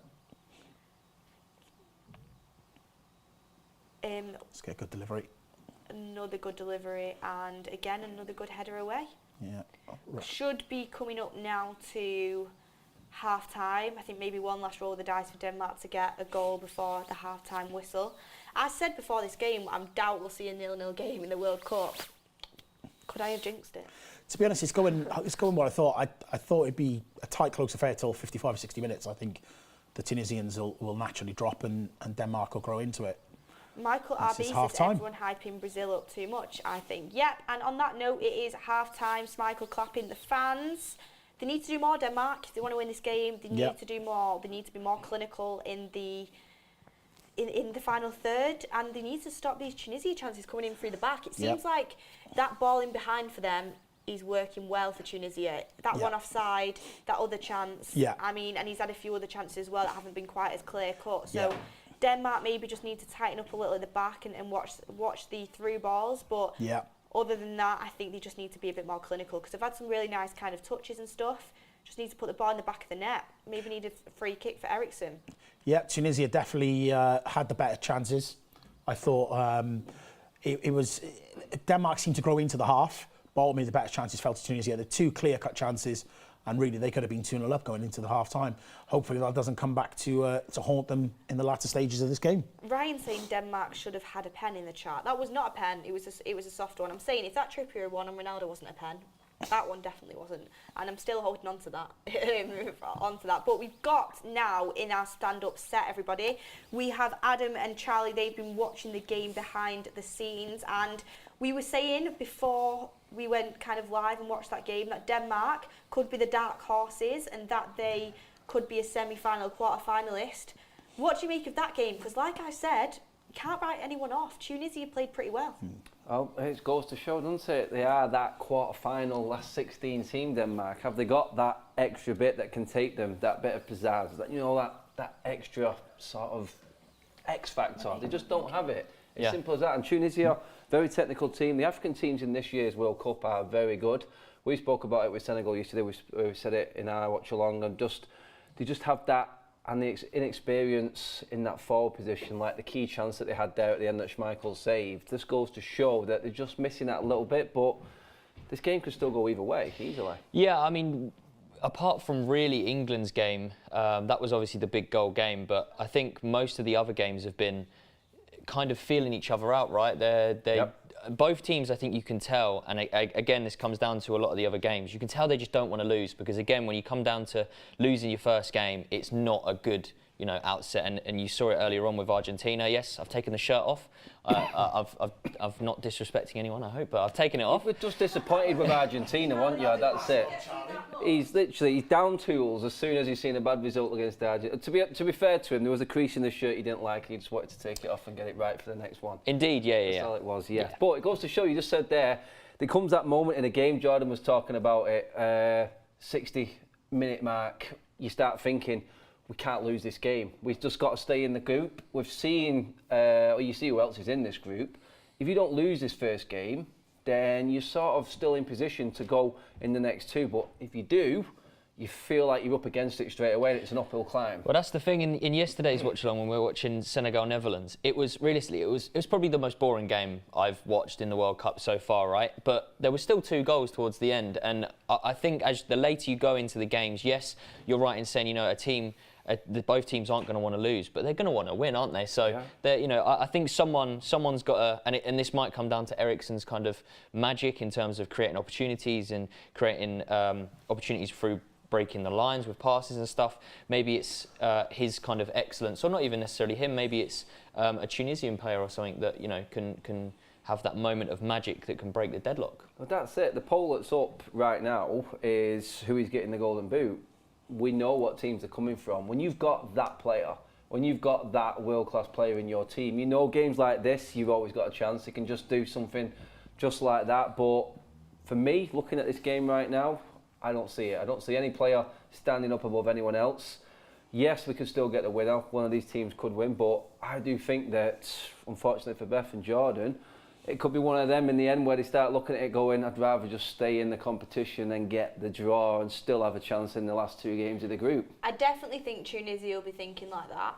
But also with Denmark as well. You've got to remember France are in this group, exactly. So it's a strong team. Exactly. I think Denmark will know that potentially second place is theirs. But I mean, getting a defeat of Tunisia would be very, very poor for them. That could put them in a real sticky spot getting that second place. So, I mean, I think Tunisia definitely have a chance against Australia. I don't rate Australia that much at all. Mm-hmm. And then you've got Denmark, who I think will beat Australia. So if Tunisia managed to beat Denmark, that could put them in a spot of bother maybe. Put a bit of pressure on him. Schmeichel's save, I just showed it again. What a save. Brilliant save. Really good. And on that is that. Sorry, he doesn't necessarily come in the striker form. I know we're talking about the Golden Boot, but when you've got that goalkeeper, that defender, like yesterday, Van Dijk, for instance, just that one world-class player in your team, and you mentioned it before, Jordan, as well. It was for us. It was Frankie, wasn't it? Yeah. Frankie De Jong just turned the switch a little bit towards the end, and it changed the game instantly. It definitely gives you a real boost, and I think with your game as well, Senegal was really missing that Mané presence because they had opportunities in that game, they just didn't have their star player with them. But we have got a poll in the chat for Golden Boots. We have the options of Neymar, Ronaldo, Mbappe or Saka. The fact that admin hasn't put Messi in there, I'm questioning that one, but that's been decision. That's been the decision there. But who will win the Golden Boot? 1,200 votes in already.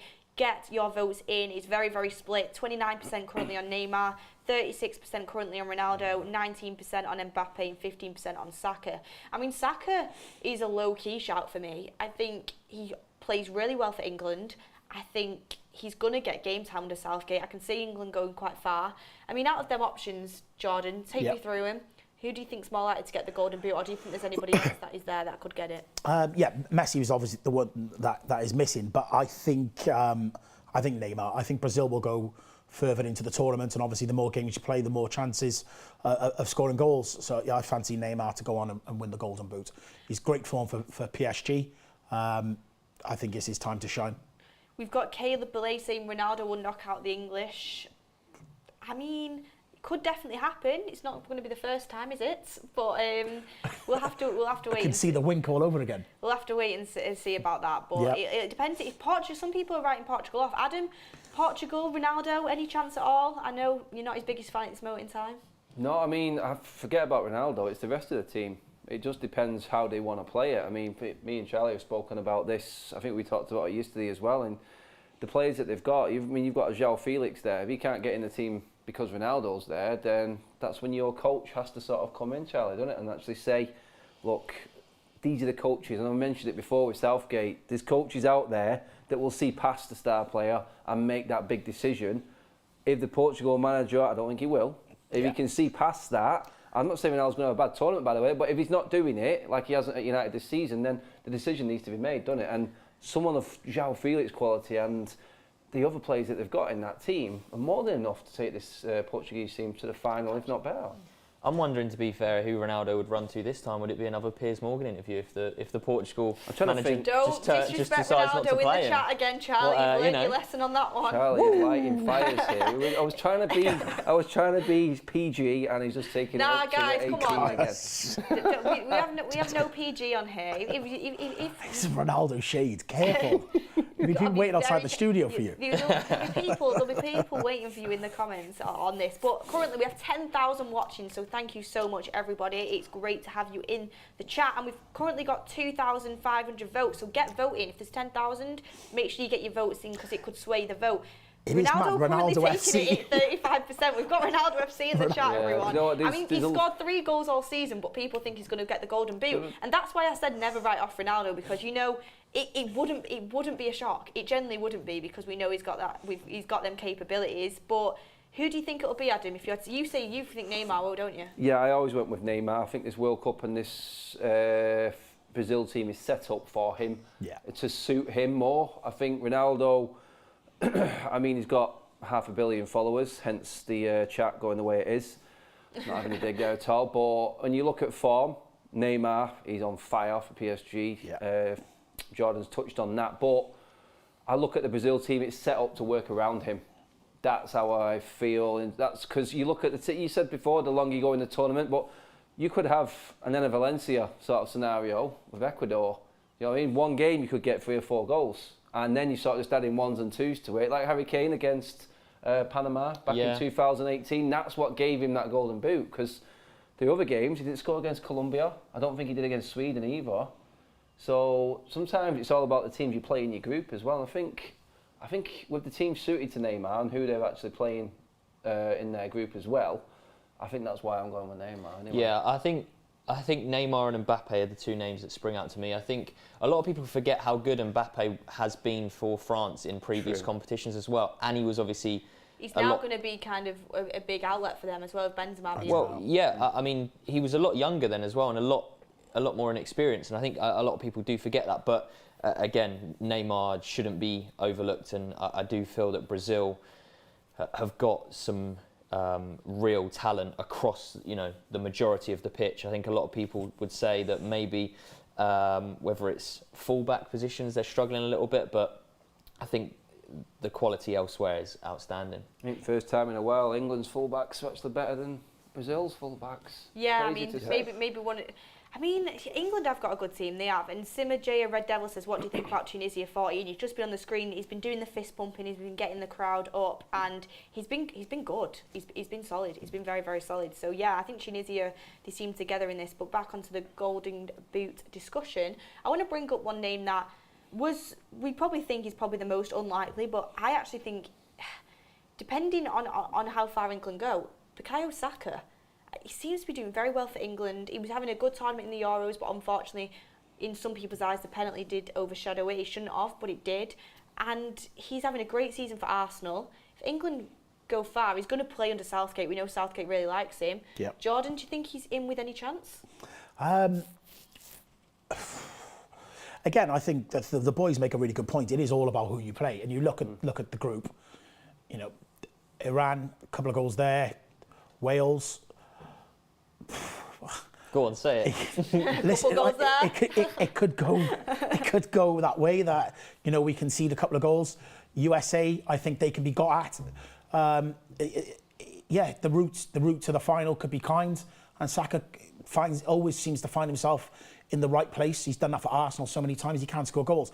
I think it was Charlie's point that, or maybe Adam's, that the way that Brazil team is set up with those creative attacking midfielders, they know Neymar's the man. He's in his prime, great form going into this tournament. And I also feel like him as an individual, he needs a tournament to really put himself on that pedestal with other great Brazilians. I think at the moment, there's still question marks about, is he in that elite Brazilian bracket? And the only way he's going to answer those is to go to a World Cup and really deliver. And I think this is the stage for him to do it. That's why I think he will. I agree with Adam. I think Neymar will be top goal scorer. I think he's just had such a good season. I think he's still underrated. Me and Mark were having the discussion, said he'd rather have Salah, which is crazy to me. But yeah, some people will actually think that. But Adam, they've got Serbia, they've got Switzerland, they've got Cameroon. I mean, none of them are a complete walkover. Like, none of them are. Serbia have got some good players. Switzerland, we know, are hard to break down. We know what happened with France in the Euros. Switzerland got that win over them. I mean, they're not going to be, I feel like, walkovers, but do you think you can still get a decent amount of goals in that group? Yes, I do. I think the Cameroon game will be one for goals more than anything. I do agree the Serbian team do have some good players in there. I think Switzerland have come down from the last World Cup. I don't think they're as good as what they was. I think that team has aged, but it's aged the wrong way in terms of, like Charlie was just saying then, Mbappe experience up. I think a lot of players were priming out in that Switzerland team. So for me, I look at it, I still think Brazil should, I won't say walk in, it's disrespectful to the other teams in the group, because we've seen what's happened today, and we've seen, like we said, Tunisia giving Denmark a really good game and are the better team as well. So there's no disrespect to any teams in the tournament. I think that's been proven. So I still think there are goals there. I think the Cameroon game is the one. If we're just talking Golden Boot, I think that's where I think Brazil would look to sort of fill their boots, sort of thing, and that's, again, no disrespect to them. They would probably be my weakest African sort of nation in this tournament right now, and I think that's where you may see the goals. Yeah, and as well, it's like with the likes of Brazil, it's just Argentina have got a weaker squad than Brazil. Brazil are just strong all over the pitch. I mean, apart from the fullbacks area, so. I mean, look at this. If anyone's watching on ITV now, I mean, I'm sure you are if you're watching the game along with us. If you watch along with us, the celebrations from the Saudi Arabia players, this is going to be the best day of their lives. But that was their World Cup final. In them. And we're getting ready to kick off the second half. The fans are buzzing, Tunisia are buzzing, Denmark are buzzing. We've got 5,000 votes on the poll, pushing that poll now. Make sure you get your votes in, because currently Ronaldo is winning with 36%. Neymar just behind him with 30% on that. Make sure you get your votes on this poll. 11,000 of you watching, so we thank you for that. Make sure you vote. It's Charlie's fault, this is. Charlie riled Ronaldo FC, and they have come out firing. Well, that's why I'm coming to him now. I mean, let's say Ronaldo now, 36%. The second half's just kicked off, so we'll wrap this up. Do you think that he can do it, Golden Boot? No. No. I just feel like there's better, you know, Neymar and Mbappe who have a better overall team to provide them with goals. Not because Ronaldo isn't necessarily good enough. I'm sure that he will grab 3 or 4, but I just feel like there's other players that will get 5, 6, 7, 8. You never quite know. Definitely. I think it could be an all or nothing thing for Ronaldo. But the second half has kicked off. 45 minutes, 34 seconds. Tunisia again, already on the front foot. Adam, Charlie, thank you so much for joining us for half time. And we'll see Adam in his Mexico kit later. Charlie, you're on with me tomorrow, and we'll get more content out for you guys. But thanks for joining us. Thank you. And we're on to the second half, Second half, and 11,000 people locked in. 11,000 people locked in. Strong numbers. Very strong numbers. And it's because they're waiting to see a Tunisia kind of another upset maybe. They were the underdogs in this game, I think. Yeah. And again, they've just come out of the second half, firing straight away a corner, catching Denmark cold maybe a little bit. Yeah. I mean, you never know. I really don't want a 0-0 bet. No, I really hope when it's the England-Wales game that we don't have an underdog story there. Because we can't be doing that. Who are the underdogs? We know who the underdogs are. The underdogs are the team with Dan James playing up front. That's who the underdogs are. But no disrespect to Dan comment in the group. Dan James masterclass incoming. And then he got subbed off. Dragged off. Yeah. Kiefer Moore. I don't understand why he don't start more. To be honest with you, I would rather, if I was honestly Wales' manager. Yeah. I would rather start with Kiefer Moore. Bully defenders, kind of, have that presence up front. Yeah. And then bring on Dan James for pace to go with tired legs. Yeah. That's what I'd rather do, personally. Yeah, that's what needs to happen. He will frighten, the size of him, he will frighten a lot of these defenders. They're not used to it in some of these leagues outside of Europe. Yeah, and Dan James can do a job with his pace when teams are tired. Like USA, you could tell they were tired yesterday. But we're a completely different team when he's up top for us. Like the fact Cardiff sold him for 3 million is madness. Like he's such an outlet. You're going to do a Ricky on us and say that he should have come to United as a backup striker, aren't you? No, I'm not. Don't tempt me. Don't tempt me. But I'll break the internet. But no, he is a baller, and like I was saying earlier, we're not in a position where we can't not have our best players on the pitch. Like, he has to start. The day of upset is getting put in the chat. The day of upset in the World Cup.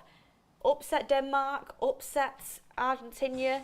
I mean, Tunisia, do you think it'll feel for them the way it is for Saudi Arabia if they beat Denmark? It's not quite the same challenge. No, it's not. It's completely different. They've got some decent players, Tunisia, I mean, it's not anything world-beating, but they've got a few players that are definitely of decent quality.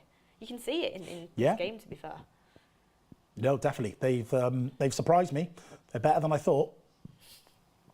Yeah. Yeah, definitely better than I thought. And we'll see if Mejbri gets to come on as well, because it's not a great day for United players today. It was a great day yesterday, and I know that's football, but we support United, so I'm talking about it. We had Martinez not starting, and unfortunately he learnt his lesson the hard way, the Argentinian manager, and realised you get beat 2-1 off Saudi Arabia if you don't start the butcher. Could have all been avoided. Got to start the butcher. And then again, you see Eriksen kind of not yet quite made his mark on this game. I mean, not having a bad game for sure, but from Eriksen's levels, you expect him to be maybe doing a bit more. And then Mejbri's on the bench. Maybe he comes on and does something. We'll have to wait and see. But this could all definitely change within the space of this 45 minutes to come. Do you know what though? It's Eriksen. He's just got that class that, just given the right opportunity, right free kick. He's got that class to make a difference, and that was my point about Bale yesterday. I thought Bale was awful yesterday, and the Welsh people in the comments will probably disagree with me. He wasn't good yesterday, but he's got to be on the pitch, because as soon as he put that ball down for a penalty, I didn't have any doubts he was hitting the back of the net. For a fact he was scoring that. Yeah. Like he's that player that kind of is confidence as well and technique. Yep. Got a super chat here from Miron Mariga again, saying thank you for that. If Ronaldo ends up with 0 goals and Portugal doesn't get out of the group, what top team would honestly still take Ronaldo and actually pay him? Well, this was my point earlier, is the reasons why I think he will have a good tournament, is because he was backed into a corner at United, he's come out fighting and thrown the club under the bus. He'll only get the benefit of the doubt once. By the way, I don't think that'll happen. I mean, it could happen, but I think he's going to definitely have the fire in his belly now to prove everyone wrong and prove United wrong, because he thinks that you're trying to No, he doesn't mean the fans. He means the owners are trying to like push him out, and the manager. He'll want to prove what his worth is. 100%. Yeah. Tunisia really kind of.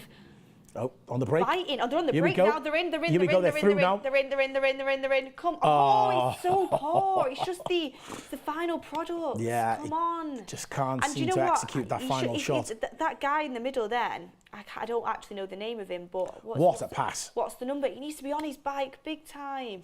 Reverse I mean, he pass, is trying. He's trying. I mean, he's not Usain Bolt in that moment, but a great pass, a great bite to win the ball back. Yeah. They really seem to be pressing Denmark super well, and Denmark aren't expecting it. You can tell that. Yeah. Won the ball back brilliantly and got on the counter attack with a great pass. Short corner from Tunisia. Just good defending from Denmark to close him down, and he couldn't get anything away. Oof, shot. So deflection. Shot goes over, and it's a deflection, I think, for a corner. Yeah, another corner for Tunisia. They've definitely started the second half well. I thought Denmark were going to come out firing in this second half, but it hasn't happened so far. In the 52nd minute at the moment. Look at the Tunisian fans; they are absolutely loving it. That's Honestly, what the World Cup's about, isn't it? I mean, I get the fact that people don't want to go to Qatar because of obviously everything that's happened with it. Yeah. And I completely agree; it should not be held in that country at all. And other stuff that you could get into debates about, and you'll see people talking about it and the stuff like that. But God, I bet the atmosphere is great. Yeah, no, definitely. Because we've seen a bit of a dead atmosphere the first day, didn't we, with the Qatarians and stuff. Yeah. But the Senegal people turned up in full force to support. Yep. You've seen today, I think the Welsh people were Welsh there were in supporting. force, They were yeah. great. The England fans were great. Tunisian fans are great. Denmark fans have been good. It's good to see the fans get behind them. And get more Tunisia shots corner. now.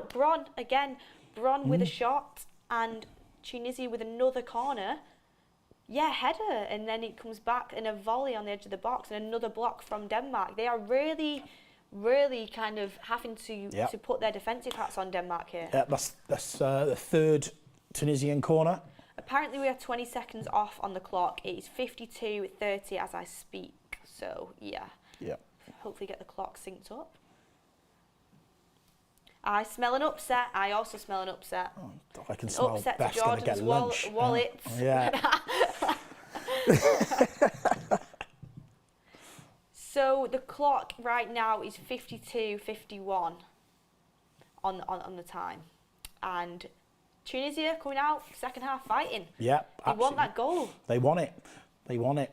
I think Denmark are relying a little bit on their excellence, to kind of bail them out of this. Because, as you know, as we saw yesterday in the Netherlands-Senegal game, that's exactly what happened with De Jong and Gakpo. Yeah. That moment of just brilliance can bail you out of these sort of games. But, I mean, it needs to come sooner rather than later.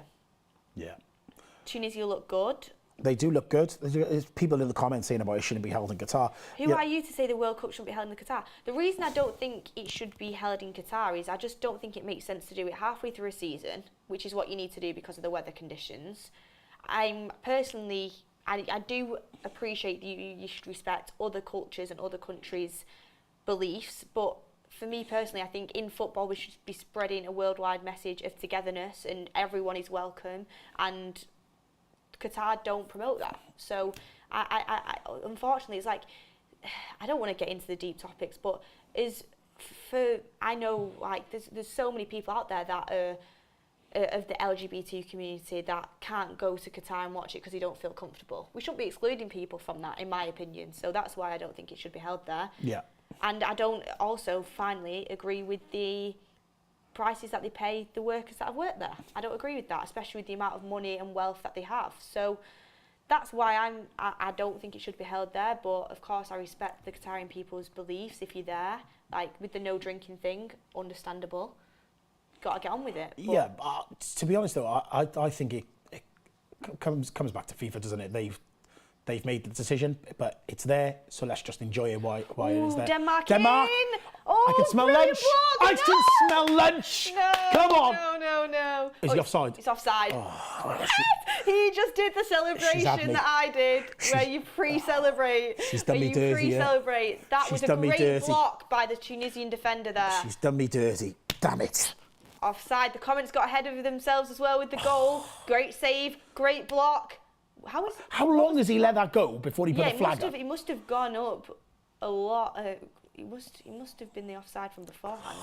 We've got a super chat here from AMK. As our Qatari, our fans are embarrassing, too shy to shout out support, and the controversy is made all the LGBTQ is welcome. Just respect our culture. Yeah, of course we'd respect the culture. I think that's important to go to other countries and do that. And yeah, I do feel like it was sad when a lot of the stadium emptied at half time in the Qatar game. But you know, football's different in different places, and it's good to see the fans kind of building up now as well. But we're just going to kind of try and sync up the clock, so I'm just going to count in the clock for the wonderful producer that is in my ear, and it's 55 minutes and 55 seconds, 56 seconds, 57, 58, 59, 56 minutes, 56 minutes and 2, 3, 4. We've got it, everyone. There we go.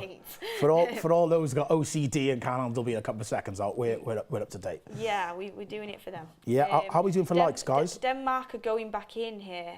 Denmark are coming back. They seem like they've got the bite now. Yeah, this is where I say they'll grow into it now. 55, 60 minutes. I think this is where Denmark's influence on the game should grow.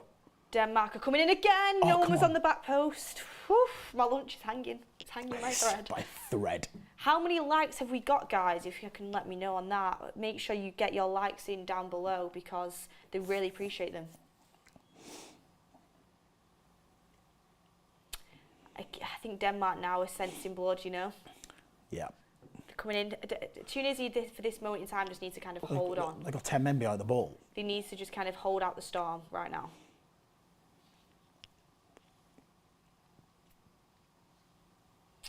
Let's have a look at how we're doing on the like front. We've got 2.8k likes at this moment in time. Brilliant. Smash the 2k that I said a bit ago. Let's push for 3. Let's push for 3k, guys. 3K. I want to get to 4,000. I think he wants to get to 4. He's pushing it. Like, you know what? We aim big. We aim big. Listen, we're going big. And the boys had 4,000 likes yesterday, and I'm not here to do anything less than what they did. See, I need to be keeping up with the competition. Yeah, we need at least 4,000. We can't have Adam and Charlie beating us. So Absolutely everyone, please, in the comments, get the likes in for Beth and Jordan. Come on. We need to beat them. We need to beat the boys. Yeah, massively. Right, if you're Welsh in the comment, hit the like button. Oh God, we can't. Come on. Well, yeah, if you are Welsh, hit the like button. Support if you're English, hit the like button. If you're from anywhere around the world and you're just enjoying the World Cup, hit the like. Let's go. Let's go on this. You've got, hey guys, love your chemistry. Yeah, we have good chemistry, don't we, Jordan? We do. A lot of banter. We do a lot of banter. A lot of fishing behind the scenes. I was getting a bit too ahead of myself last night when I texted Jordan about the Wales game. Firing shots when Wales are 1-0 down. Uncalled for. Comes to bite you, doesn't it? It does. Comes real quick. Yep. Yeah, just a comment in there from our admin. YouTube has a delay. We are synced on our end. If you want to join us, then sync your TV to our time. Or if you think about the delay that it has on the timer situation, I don't think it'll make too much of a difference if you're watching it along. And we're here to keep you updated, guys. If you are a couple of seconds behind, we'll make sure you hear what happens firsthand. Yeah, definitely. That's what we're here for. Turn the TV off and just watch it through us.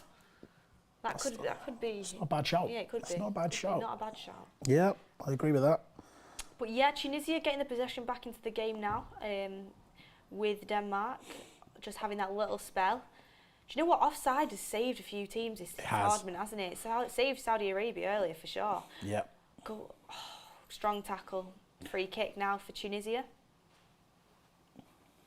What do you think about the France game later on, guys? Get in your comments down below. If Australia, it is a day of France-Australia, a day of upset. If Tunisia do manage to get the result here, do you think Australia have any chance at all? Big Chris Wood up front. Big Chris Wood, you know. I mean, Ricky back Baller. in. He likes Chris Wood.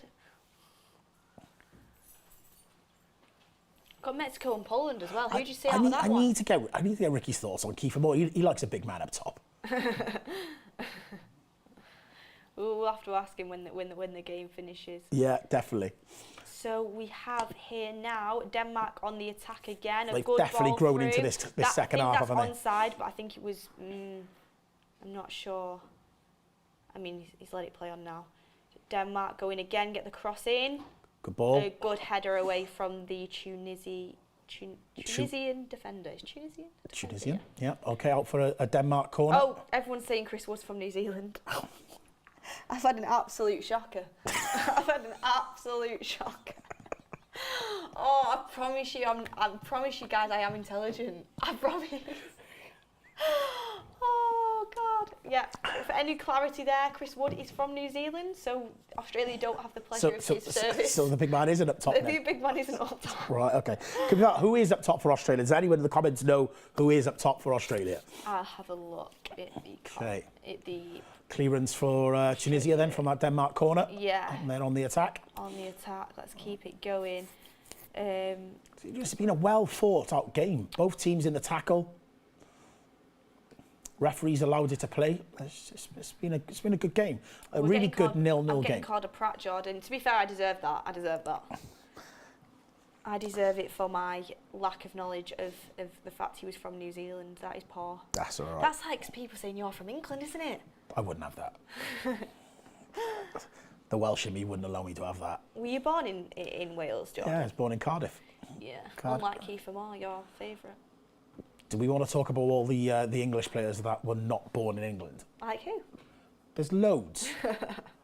Don't bring up Declan Rice. We had a guy on this channel. He's not been on for ages, but Joe. He wasn't happy. He wasn't happy with Declan Rice or Jack Grealish in that fact. Actually, I think it was as well. Sterling.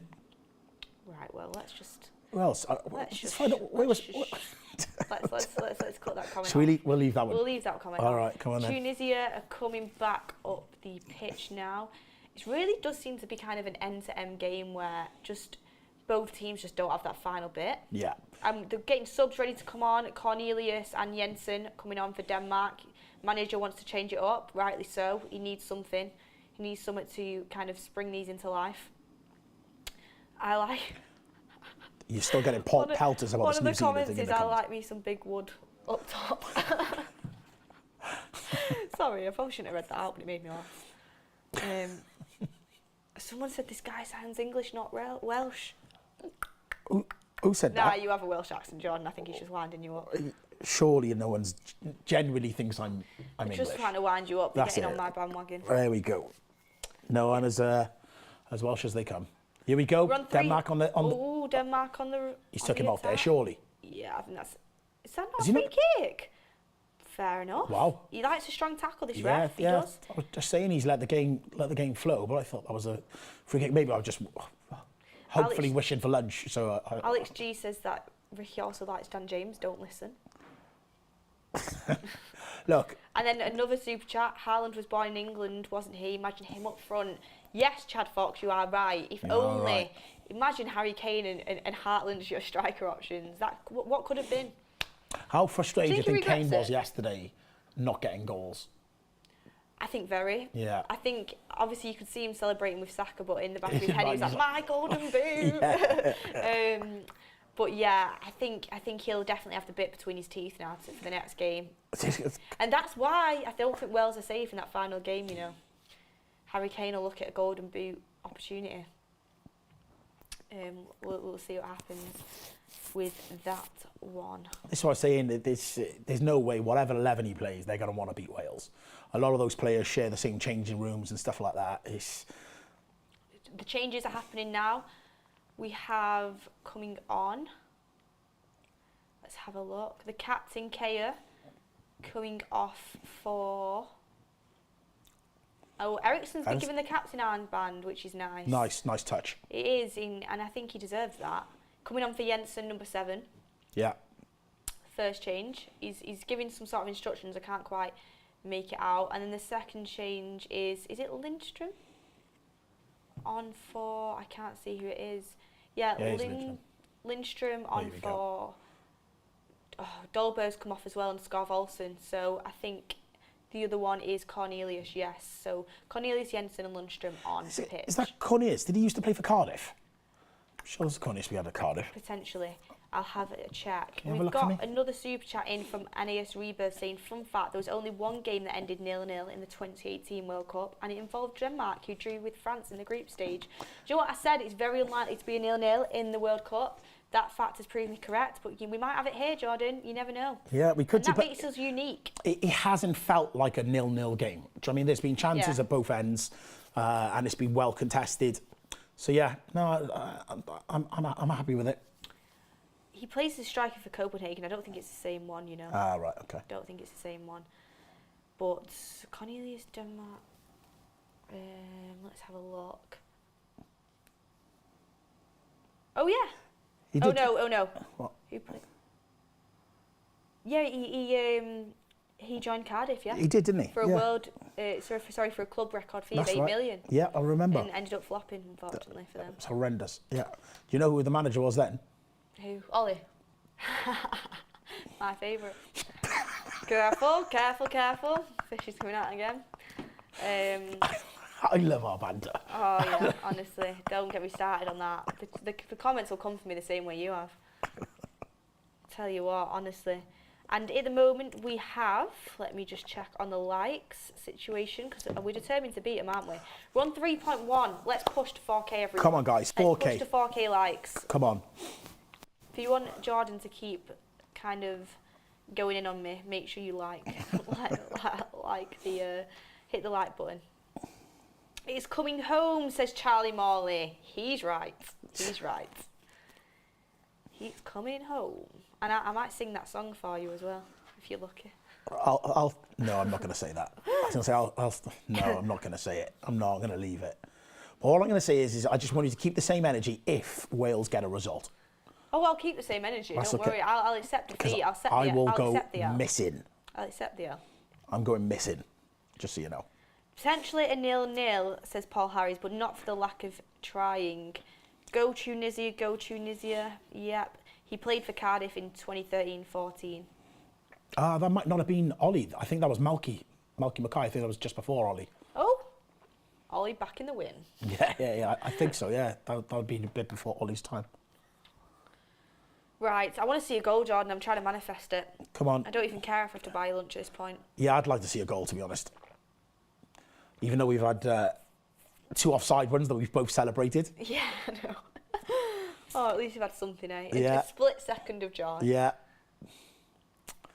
Defensive line breaks coming up on the screen there. Skov Olsen 3 at the top. So it's crazy the stats they now show, isn't it? Yeah, Denmark have been able to break the lines a few times. Tunisia generally defensively have been good, and they're on the attack. Get the pass through.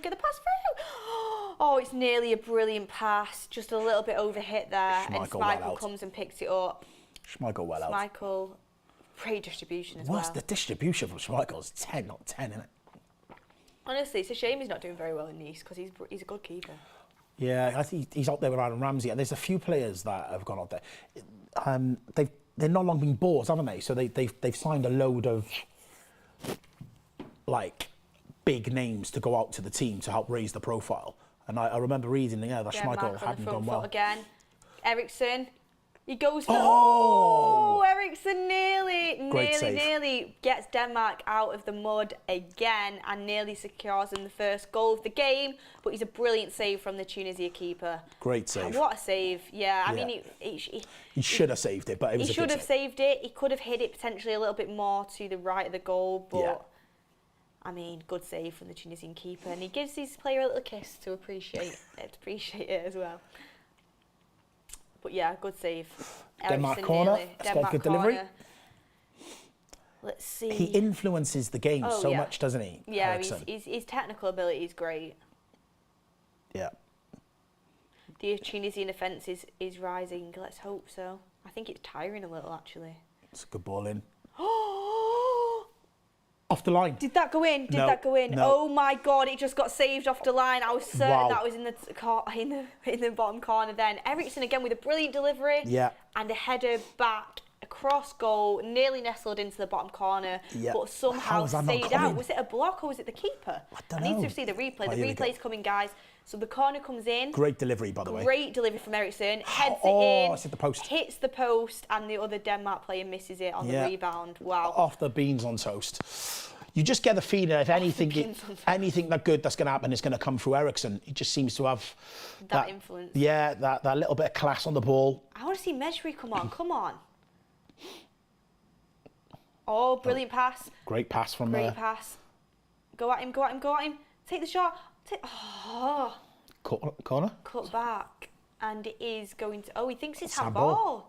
A VAR going to check it. It's gone for a corner, but VAR might check this handball situation. Well, all the fans seem to think it's handball as The well. heat is on. The comments are saying the heat is on. Let's have a look. Get some fire emojis in the comments, everyone, because this game is heating up. And... Oh. That ball's definitely hit his hand. That is definitely hit his hand. And that, for me... Let me just watch it again. If we see it, the Tunisian people are screaming for that. All their fans were behind the goal as well. That's a handball. Denmark getting smoked. People say in the comments, not quite. They've had some good chances. That was streaming looking up to go in. No, VAR's not looked at it. It's like VAR isn't checking his handball, which definitely hit the arm. Maybe the proximity was a little bit too close, but that for me seemed like a penalty. Hit his hand clean as well. It wasn't even like a... Yeah, get the fire emojis in the comments, get the likes going. This game is heating up. A goal is coming. We're manifesting it. It's coming for Tunisia as well. Fire emojis and likes. Heard it here first. That's what we need. That's what we need. Good delivery. Oh, if only someone was there on that penalty spot then. Not the penalty spot, in the 6-yard spot. But yeah, they're getting closer. Both teams are getting closer. Both teams are getting closer. Do you know what? Whatever happens in this next 20 minutes or 35, given the extra time we're probably going to get, Tunisia have impressed me. Yeah. Yeah. Yeah, they have. And I definitely think they're not a write-off. No, sure. they're not. Especially in this group, you know, second place could be up for grabs for them. You never know. And also, just to put it out there, this is another question I had for you. Go on. I mean, there's been so much fire in this game, I've not had a chance to get round to it. I wanted to know, who do you think are the dark horses of the tournament? Because a lot of people say Denmark. I want to know who you think it is. Have Tunisia swayed you? No, Tunisia haven't swayed me. Dark horses of the tournament. Can you put Portugal in that bracket? No, because they have a seriously good squad. The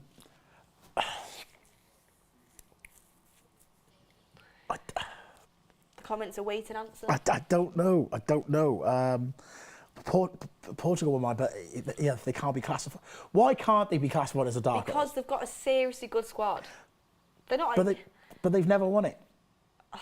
I don't know. I don't think they're a dark horse. No. I did say a dark horse would be someone for example, I'll give you an example. Go on. I went with Uruguay.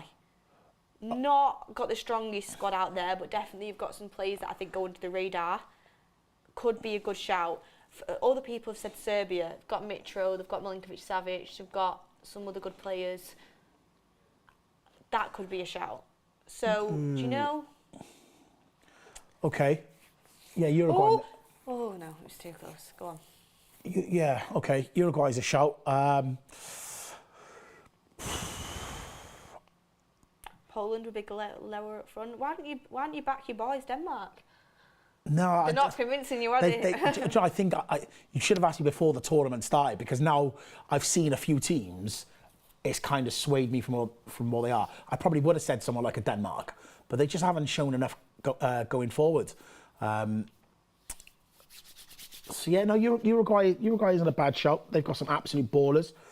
You know what, I'll let you take Portugal just because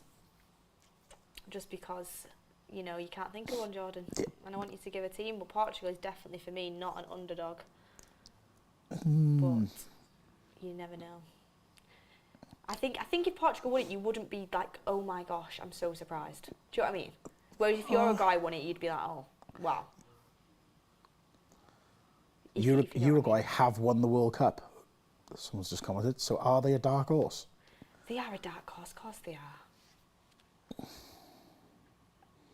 Lots of Croatians in here. Yeah. The comments are undefeated. Oh, I want to see Medjugorje come on so badly. How many goals is Chris Wood going to get for Australia then? Right, just can we not take the mick out of my poor geography skills? If anyone missed it in the comments, I thought Chris Wood was from Australia. I was getting hyped up for his cameo coming up later on, but he's unfortunately not. We have Big Lewandowski playing in the next game. Yeah. Oh, Denmark are in the penalty box. Cross goes in. Great clearance again from a Tunisian player. Look forward to seeing Jonathan David later as well. Oh, yes. I mean, Jonathan David's on tomorrow. Yeah. Is that not today? No. Oh, Canada's tomorrow. Canada's tomorrow. Right. I'm excited to see him, yeah, definitely. Romano talks about him on every show, that he's a possibility, so we'll see. Your friend. Chris Wood for the Golden Boot. Yeah, my friend Fabrizio. Yeah, bestie. Besties. Don't get the comments started, please. Croatia again in like 2018. Saudi Arabia, the real dark It's horse. Denmark on the attack again, edge of the box. Turn in. No, just the shot. It's a deflection. It was not good enough. Was No, it it just was a just poor a shot? very, very poor shot. I think he God, scuffed it a little. That shot was horrendous. Korea and Japan always go hard. Everyone knows Qatar is going to win it. Wonder what the odds are on Qatar. Yeah, they really weren't great, were they? No. I can't believe it's 75 minutes, Jordan, we've still not had a goal. I refuse it. I refuse it to happen. We've got Tunisia playing out from the back here. God, they're very risky at the back, aren't they? I mean, it's like Pep Guardiola football, this. Playing out from the back. I'm joking. It reminds me of the way Man United try and do it against Brighton and Brentford. Jesus, Nora, honestly. Yeah, we've come a long way from Come those a 2 long games, way. haven't Eric we? Ten Thank Hag, God. big up. What do you think, actually, Jordan, about the Spanish international team thinking De Gea is retired? We congratulate him on his retirement when he's just not getting picked. Yeah, that was savage. But you know what a pool of goalkeepers they just so happen to have that they can afford to not take De Gea in the form he's been in this season. Well, yeah, but do you think Sanchez and Raya and Simon are both over him, all over him? I think the way teams want to play football now, then yes, you know they want to play from the back, and we know firsthand his limitations. Go on. I'm not De Gea's biggest fan, as you know. Oh yes, I mean, know. I rate him so highly as a player, his experience and stuff. But I think he should have gone with Spain after his form this season. I think he should have gone with Spain after his form this season. Definitely, I think it was unfair to leave him out. If I'm being honest. Yeah, I just think that the Spanish are blessed to be in a position where they've got a number Shin pads flying of great foul, keepers. Yellow card. I also think England are in the same position. You look at the keeper options. I think Pickford only really shows up for England, doesn't he? I mean, do you know what it is with Pickford? He either has a worldy game or he's poor. Yeah. But like, for example, I've said for England, off the back of the penalty shootouts he's done, he honestly does deserve to be in there. Like last year in the Euros final, he did everything he could, really. Yeah. So yellow card for Jensen then. Yeah, yellow card for Jensen. It was quite a strong tackle there. Yeah.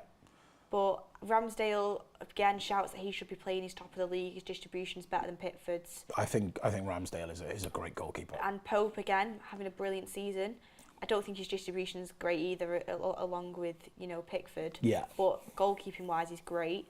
And people would throw Henderson in, but he doesn't make the cut for sure this season. He's not been good enough. Here he is. Yes, here our we boy go. Hannibal Mejbri is making way. Here Number we go. 8, future Manchester United star, currently playing for Birmingham City, and the hair's out. He's ready to. I'm calling it now. Mejbri winning goal. Who's with me in the chat? Who's with me? Hannibal winning goal in the chat. Let's go. Okay. We're upping the stakes. As a United fan, I hope it happens. I'll happily buy lunch if that happens. Yeah, one of our young ballers. Yeah. Saying that, who do you think, anyone you could imagine being young player of the tournament? I know you said Jude for player of the tournament, but young player of the tournament. So I've just seen Mark's comment, well, Jordan's definitely not well. She didn't pick Wales as dark horses of the Whose tournament. comment's that? Somebody here, it just says Mark. I should have picked Wales. Oh, yeah, Jordan, you missed the boat. You missed the boat. Yeah. So do you know what? It's number because 7 for Tunisia is making way for number 8, Hannibal Mejbri. Go on. the reason I didn't pick was I honestly had already picked Portugal in something else, another question I got asked before, because they hadn't won it and so on and so forth. But because you're saying, look at their squad, I can't pick them, it makes me relook at it. And I would have picked Denmark then if I haven't seen them play today, but I just don't think they've got enough up top. So that was my reason. So I apologise to the Welshmen out there. I always back my own, as you know. Oh, Jabali's made way as well, number 9. He's had chances. He has. I don't know if He's that's a had mistake, chances. but he does seem like he's run out of steam, doesn't he? Yeah, definitely. I think that's the thing with a lot of these players, they're not used to playing at this intensity level for so long. Totally.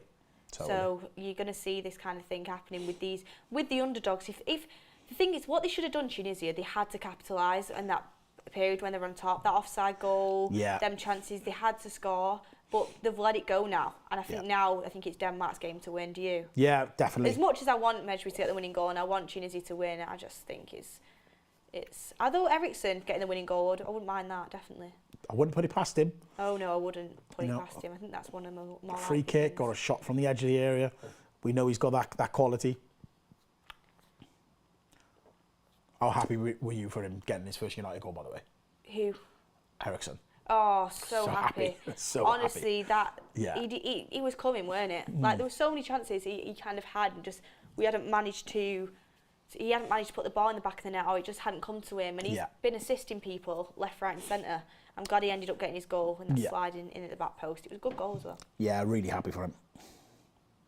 I don't know where that ball was going.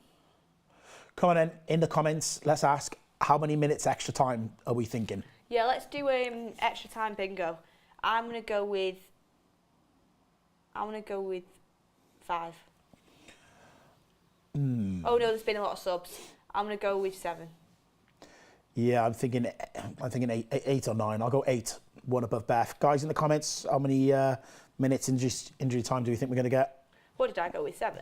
You said 7. That guy there, the Tunisian fan, respect. Let's go. Let's bring it. Everyone's seen 8, 9, 67, 4, 15 minutes, 12 minutes.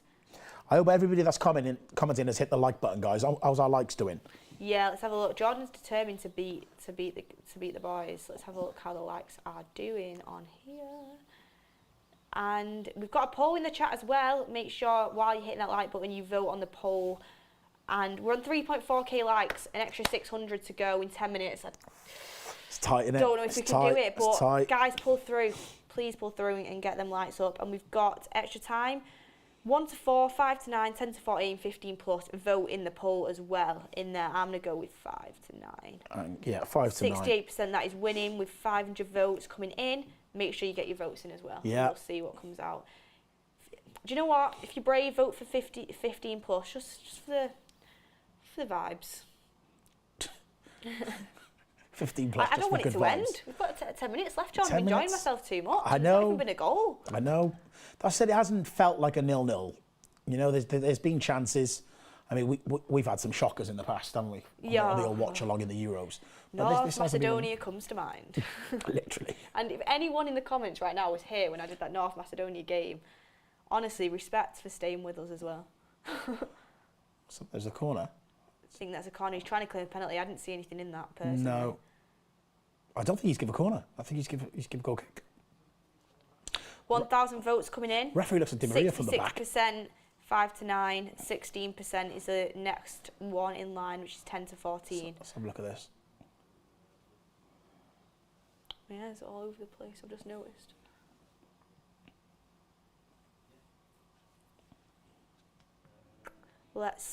Right, so the goal kick now for Tunisia. I think was it corner? I don't think so. I didn't see it really. So. I didn't see anything in there that made me think that. No, I don't think so. Someone said I smell a shocker from Casper coming. We'll see. People trying to troll me in the chat. VAR penalty to Denmark. We're not behind. We're on time. Yeah, we're on time. Tunisia, let's go. Someone better score. I hope so. I'd like to see a goal. I would like to see a goal. Do you know what's weird? Well. I'm supporting Tunisia and you're supporting Denmark. Well, kind of. That's what we've gone for. Yeah. But obviously, we want the United players to do well. But I've got the white top on with the England shirt. Yeah. And you've got the red I have. Denmark with the Wales shirt. So it's all crisscross. We've done it well. We've aesthetically smashed it. We have. We've aesthetically smashed it. Let's see. 3.7 likes. Come on, guys. Them last 300. Come on, guys. Get us to 4K. Come on. The road to 4K. Honestly, I think with this game now, let's do our little 6 minutes left until full time. Let's do our little predictions to see. But well, before the extra time, let's add it on. What are you going for score prediction now, Jordan? 6 minutes to go. 1-0 Denmark. And who you having as your goal scorer out, you saying? He'll either score it or he'll create it. I think it be has to involved. come from him. Yeah, it has to come from him. I'm going to go with, that was definitely a foul. That was a foul. Crashed straight into him. Jensen I'm just going to got go nailed. with 1-0 Tunisia then. Really? Yeah, I'm going to try. I'm trying it. My Hood official says, should I like? If you want to like, make sure you like. But, oh, he got the ball. Yeah. Oh no, that was it was the Tunisian guy fouled on Literally him. I followed thought through. I thought the foul had been the other way. Yeah, that was definitely a yellow card. And I'm not going to attempt to pronounce his name.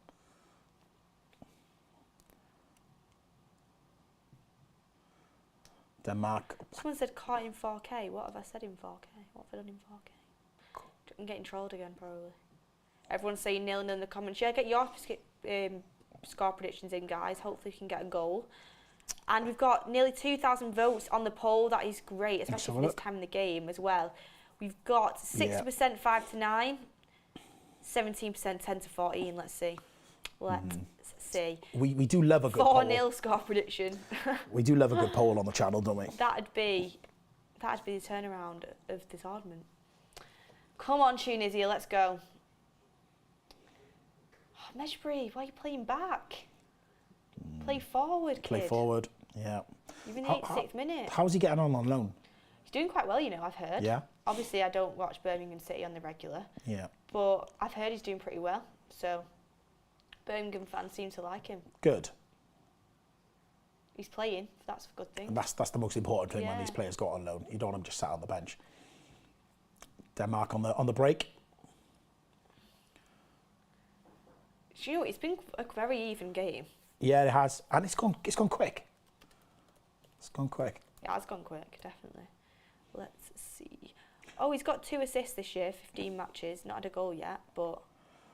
Honestly, every time I see that Cornelius for Denmark, I just get reminded of how bad he was at Cardiff. It's, you know when you just remember a player from a certain Cardiff, period, you your can't second shake it? team? Yeah. Yeah. What would you do if Cardiff were against United in the FA Cup? Man United. When Cardiff... Saying it for the camera, guys. He's No, saying listen. it for the camera. So the funny thing is, when Cardiff play, I have a Cardiff season ticket, so I go down see the players and whatnot. When Cardiff were in I the see the Premier players. League, I'm getting that in there. when Cardiff were in the Premier League, I gave my home ticket away and bought a ticket to go into the United away end. Oh, okay. To support the boys. It is the way it is. But yeah, no, split loyalties. Oh, is that why you were so against Solskjaer? Yes. That's how it began, yeah. I've only just realised this now. Yes. I watched him destroy Cardiff after Malky. When he got in the Premier League as well. Yeah, and because people forget, obviously Malky didn't get sacked because of poor performance. He got sacked with issues off the field. So, Yeah. yeah.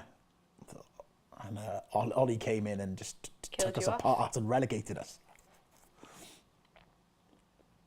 So we've got 2 minutes left of the full 90, and then we're going to be moving into the extra time. Let's see who gets it right on the poll. I think the poll got it right, 58%, 5 to 9 minutes. We'll have a see in a minute with that. And we've also got nearly 2,500 votes on that. So keep it coming, guys, keep it coming. We're now on 3.8k likes as well, so that's brilliant. That's brilliant. Denmark pushing now.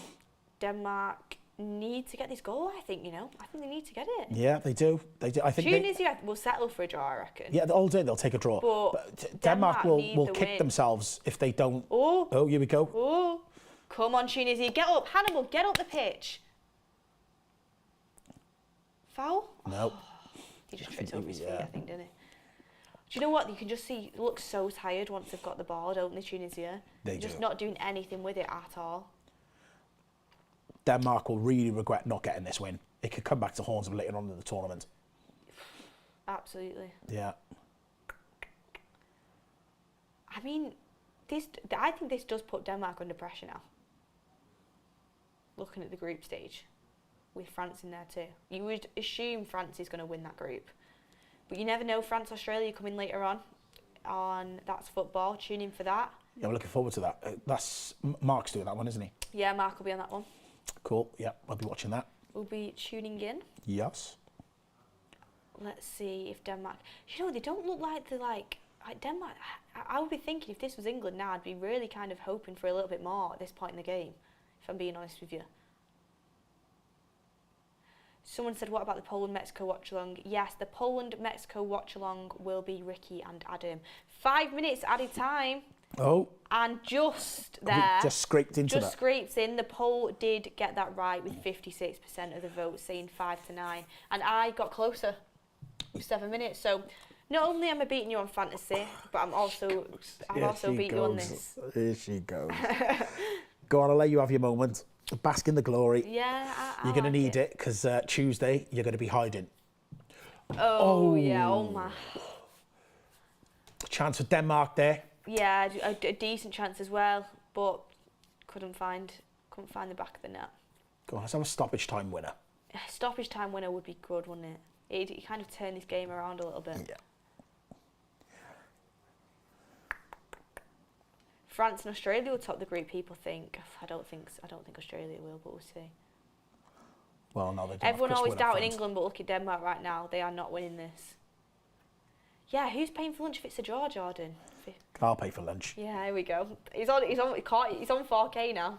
It's on 4K. Check my Instagram story later to see what we get up to. Yeah. Come on, the Tunisian.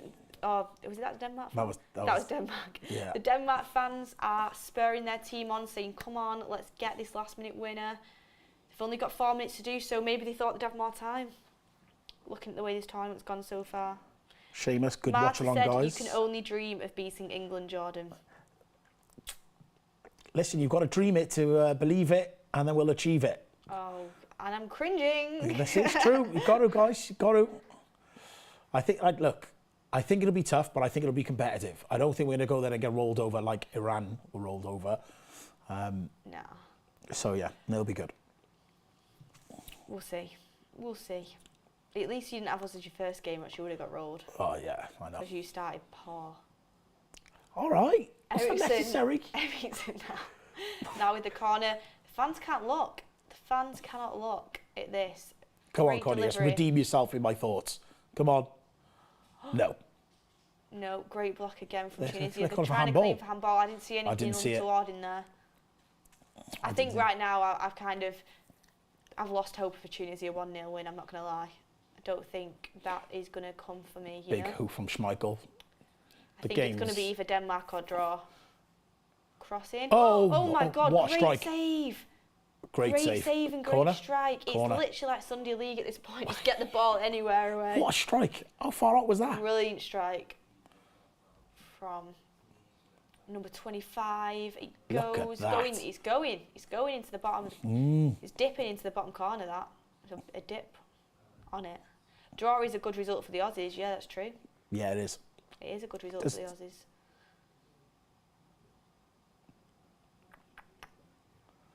94th minute, no long left now.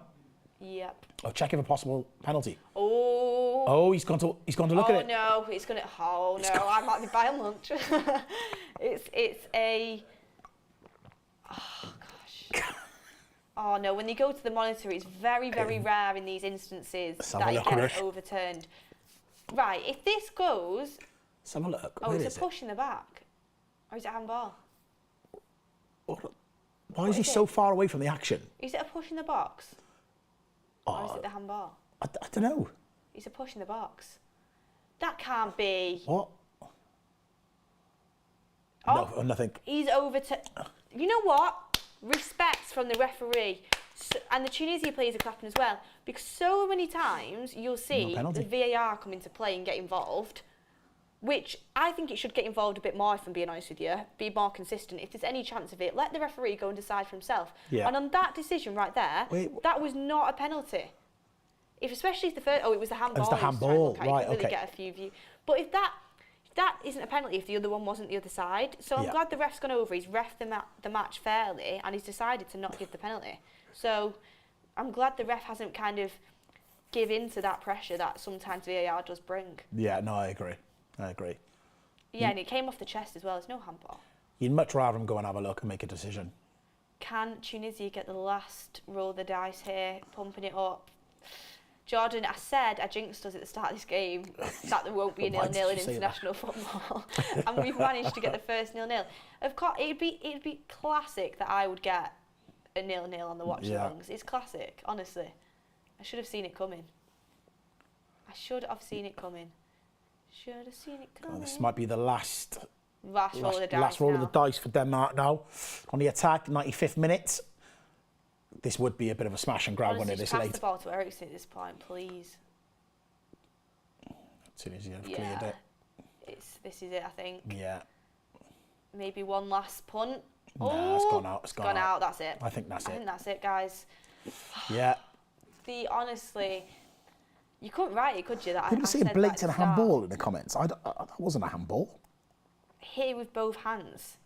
I don't think it was blatant handball, if I'm being honest with you. He definitely touched his hand, but if the other one down the other side wasn't handball and it touched his arm, then I don't think that one should be either. No, I agree with you. And he got a closer look as well. Corner. Eriksen delivery for the last punt, I think. Although sometimes they do go extra over in this extra time, don't they? They love the extra time. Yeah. 96 minutes. Oh, 100 more likes we need. In the comments have just reminded me. Please, everyone, despite it being a 0-0, if you've enjoyed the watch along and you've got involved in the chat, or even if you're just tuning in now for the last few minutes of the game, please make sure you give a like on the video. It doesn't go unnoticed and it helps us out a lot. So, in, head, catch. Keeper's hands. Ref going to blow up. It's safe. Their keeper's had a good game. Yeah, he has. He's been solid, he's been strong, and he's done what's needed to be done. Yeah. I think both keepers have had a good game, to be honest with you. We rolled into the 97th minute. I know. Schmeichel had that great save earlier on, didn't he, with that chip? Honestly, if Tunisia just would have capitalised, it could have been a different story this Definitely. game. Well, to be fair, we did see a goal. It just was called offside. We scored the referee's just shits and giggles. He's not even thinking about the time. Tends to take another goal kick. He wants a winner. The ref's got the bet on as well. He wants the winner. He won't even look at his watch. He's just cracking on. This is it. Surely this is it. Oh. What's he given? Is it a free kick? He's given a free kick. He's given a free kick. Still not over. 98th minute. Yes, Jordan. 4K. 4.1 now. Have we done it? Done it. Bosh. Boshed out. Thank you, everyone, for getting involved with them likes. And to have the people on that we've had on as well with the 0-0 and this game, it's been good. It's been great. The chat's been great. Power of the chat, guys. Power of the chat. Give yourselves a round of applause. Everyone get a fire emoji in the chat. Definitely. We did it. And on a 0-0. I think is, that's it. Full the time. Managers are going over to shake hands. Jordan could have gone either way. We could have had the goal that was offside for Tunisia. Could have had the goal that was offside for Denmark. But overall, I think Tunisia maybe had the best chances. I know Denmark came into it in the second half, but overall... I think Tunisia will leave the happier of the two teams. I think Denmark will look back at this, if they don't qualify for this group, as a missed opportunity. I thought Tunisia showed us that they can be competitive in this group. So it's been good.